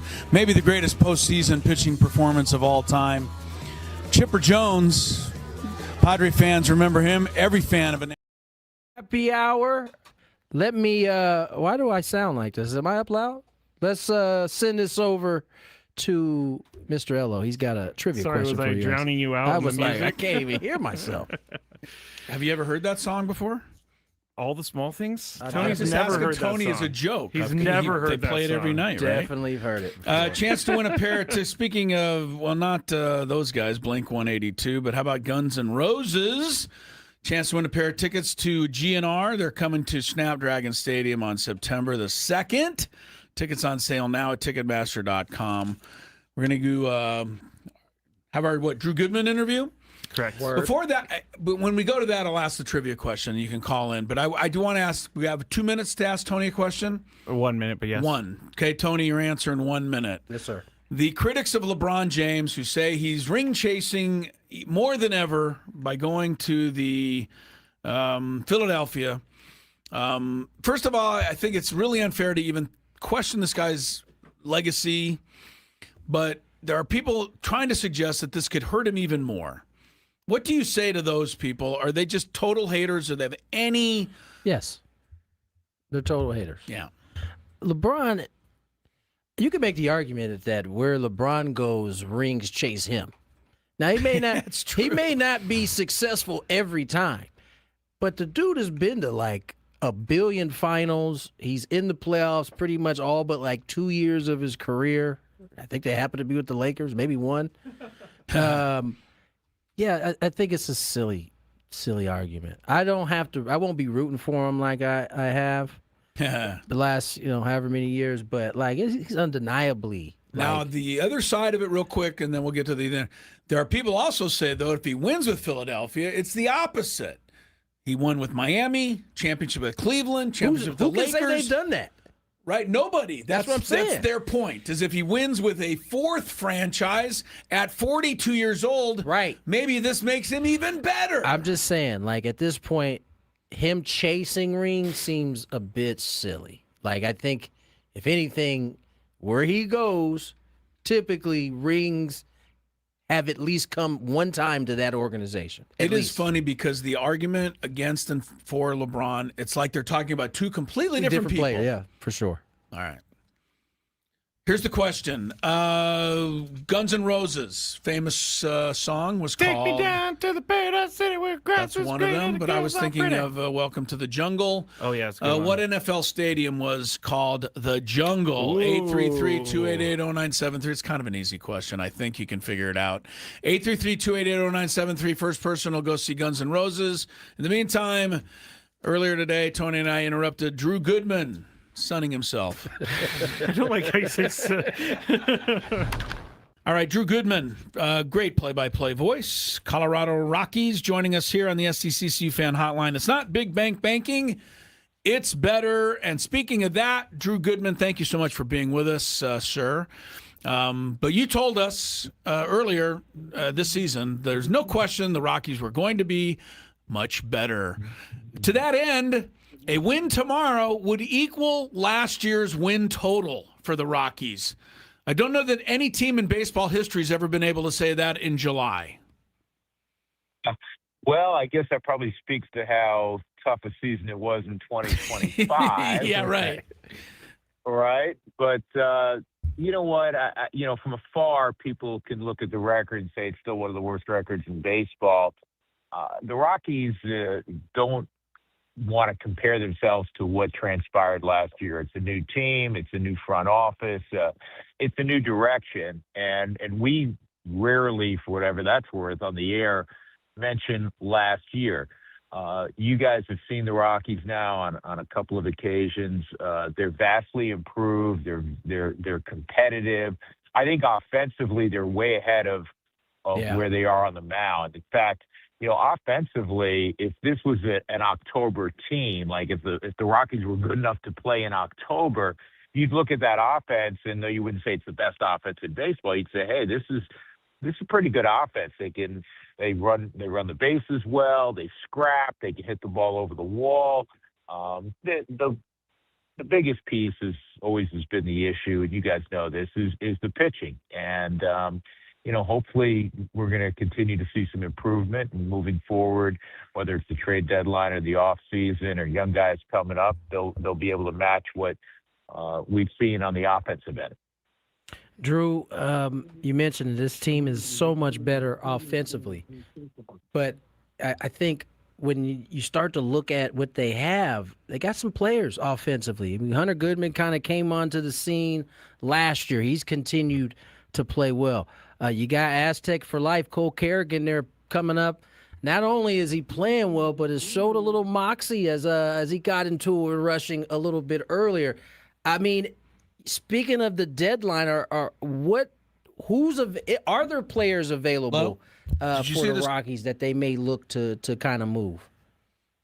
Yeah, Tony, you and Chris know this, that any organization, and you're sitting here with A.J. Preller, who nobody makes more significant moves, it seems, the last 6-7 years than A.J. He's not afraid to make moves. You always listen. You'd be foolish not to. Yeah. And I know Hunter Goodman has been the center of a lot of rumors this time of year. He's a two-time All-Star. He's on pace to hit 45, 46 home runs. If he eclipses 45, it would be a National League record for a catcher. Understanding that, the Rockies want to accelerate the process of becoming an October team. And in fact, I'm going to,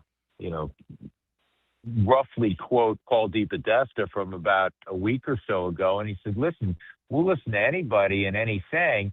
And if it expedites the process to becoming a 90-win team, we're all in. Yeah. But this notion, and again, you guys know this notion that, you're going to go get a few top prospects that are 3, 4, 5 years away. We all know that most of the time, even ballyhooed prospects don't turn out to be impact major league players. It's just such a difficult sport. So if the Rockies are to move some guys, it's to make them better in the near term, not some, kid in low A that shows promise.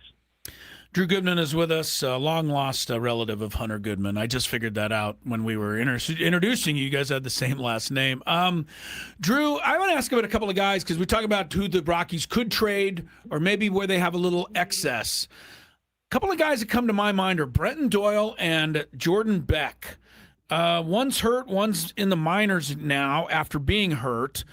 These were two guys that were really good. Doyle's won a couple of Gold Gloves already. Beck was seemingly on the rise last year. Hasn't worked for him this year. Is that somewhere they might be able to, grab somebody's attention? Yeah, perhaps. You never want to sell low, right? And unfortunately for Brenton, he's barely played this year. Last year was a tough year for him for a variety of reasons.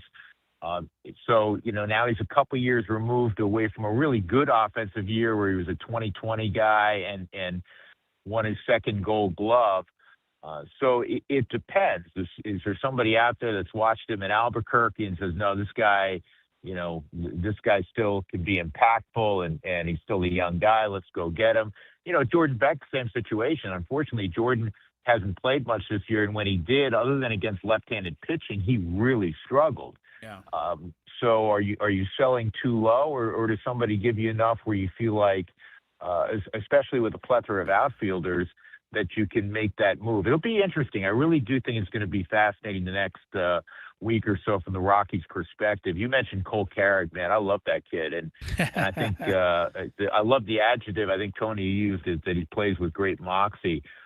He plays with his hair on fire, let's be honest. And I think every team needs a little edge, and he brings that. I've analogized it a little bit to when Tulowitzki arrived many years ago. That he's cocky, but he can back it up, and he's like, "Let's effing go." And I love that about him. He's probably got to chill out on how many helmets he's breaking after every time he makes an out. Last time I checked, you're going to make more outs than you're going to reach. But I love the kid, and you guys know him well because he's an Aztec, and he's playing center field every day. Yeah, he could check with PCA on how to control his emotions. I was just getting ready to say that. I was like, PCA was that guy last year. Now he's on his way to an MVP, it seems like, or at least in contention for it. Drew Goodman joins us, voice of the Colorado Rockies. And, Drew, one of the issues that the Rockies typically run into is on the pitching side. I mean, we've seen some of the young developing position players come up. Kyle Karras, we mentioned Cole Carrick as well. Hunter Goodman's in that bucket of guys. On the pitching side, is there anyone coming? Is there a prospect or two that the Rockies are high on that eventually will get to this big leagues, perhaps even at the end of this year? Yeah, I mean, it's a great question, Tony, and it's the ongoing question. Every team needs pitching. We understand that. That's what wins ultimately throughout the year, but especially in October. The answer to that question is Chase Dolander, who I can't remember if you guys saw him early this year. Yep. Chase was a true, top of the rotation guy. That's a rare guy. I mean, he sits on 100 with his heater. He's got cojones, and he's not afraid to he punches tickets, right? We don't have many guys who punch tickets, and he went down with UCL brace surgery, which is the better of the two, right? This is the new surgery that everybody's having now, right? And again, if you guys are aware, it's probably about a 12-month deal. So the Rockies, I just talked to our head trainer about this a few days ago. They hope that he's pitching in the big leagues, probably mid-July next year. So let's call it the All-Star break, if all goes well. And then you're talking about a guy that has shown early this year that he can be more of a top-of-the-rotation guy. The other guy I'm going to mention, you're going to see on Wednesday afternoon. I really like it.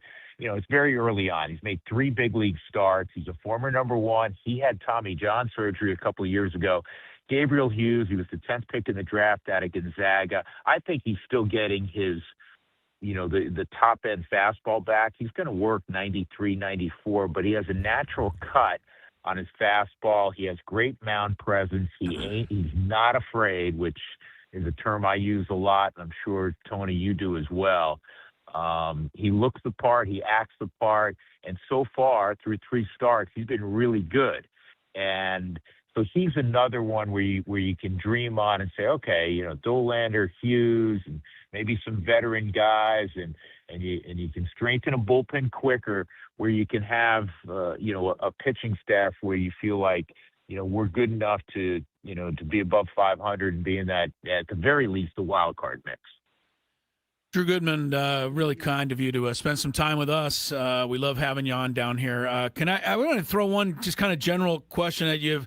You know, being with the Rockies and having been, you know, kind of at the bottom, you know, the tail of things the last few years, and looking at baseball, and I'm looking at the 9 teams that have lower payrolls than the Rockies, and this is according to Spot Track, but 7 of the 9 are either 500 or better right now.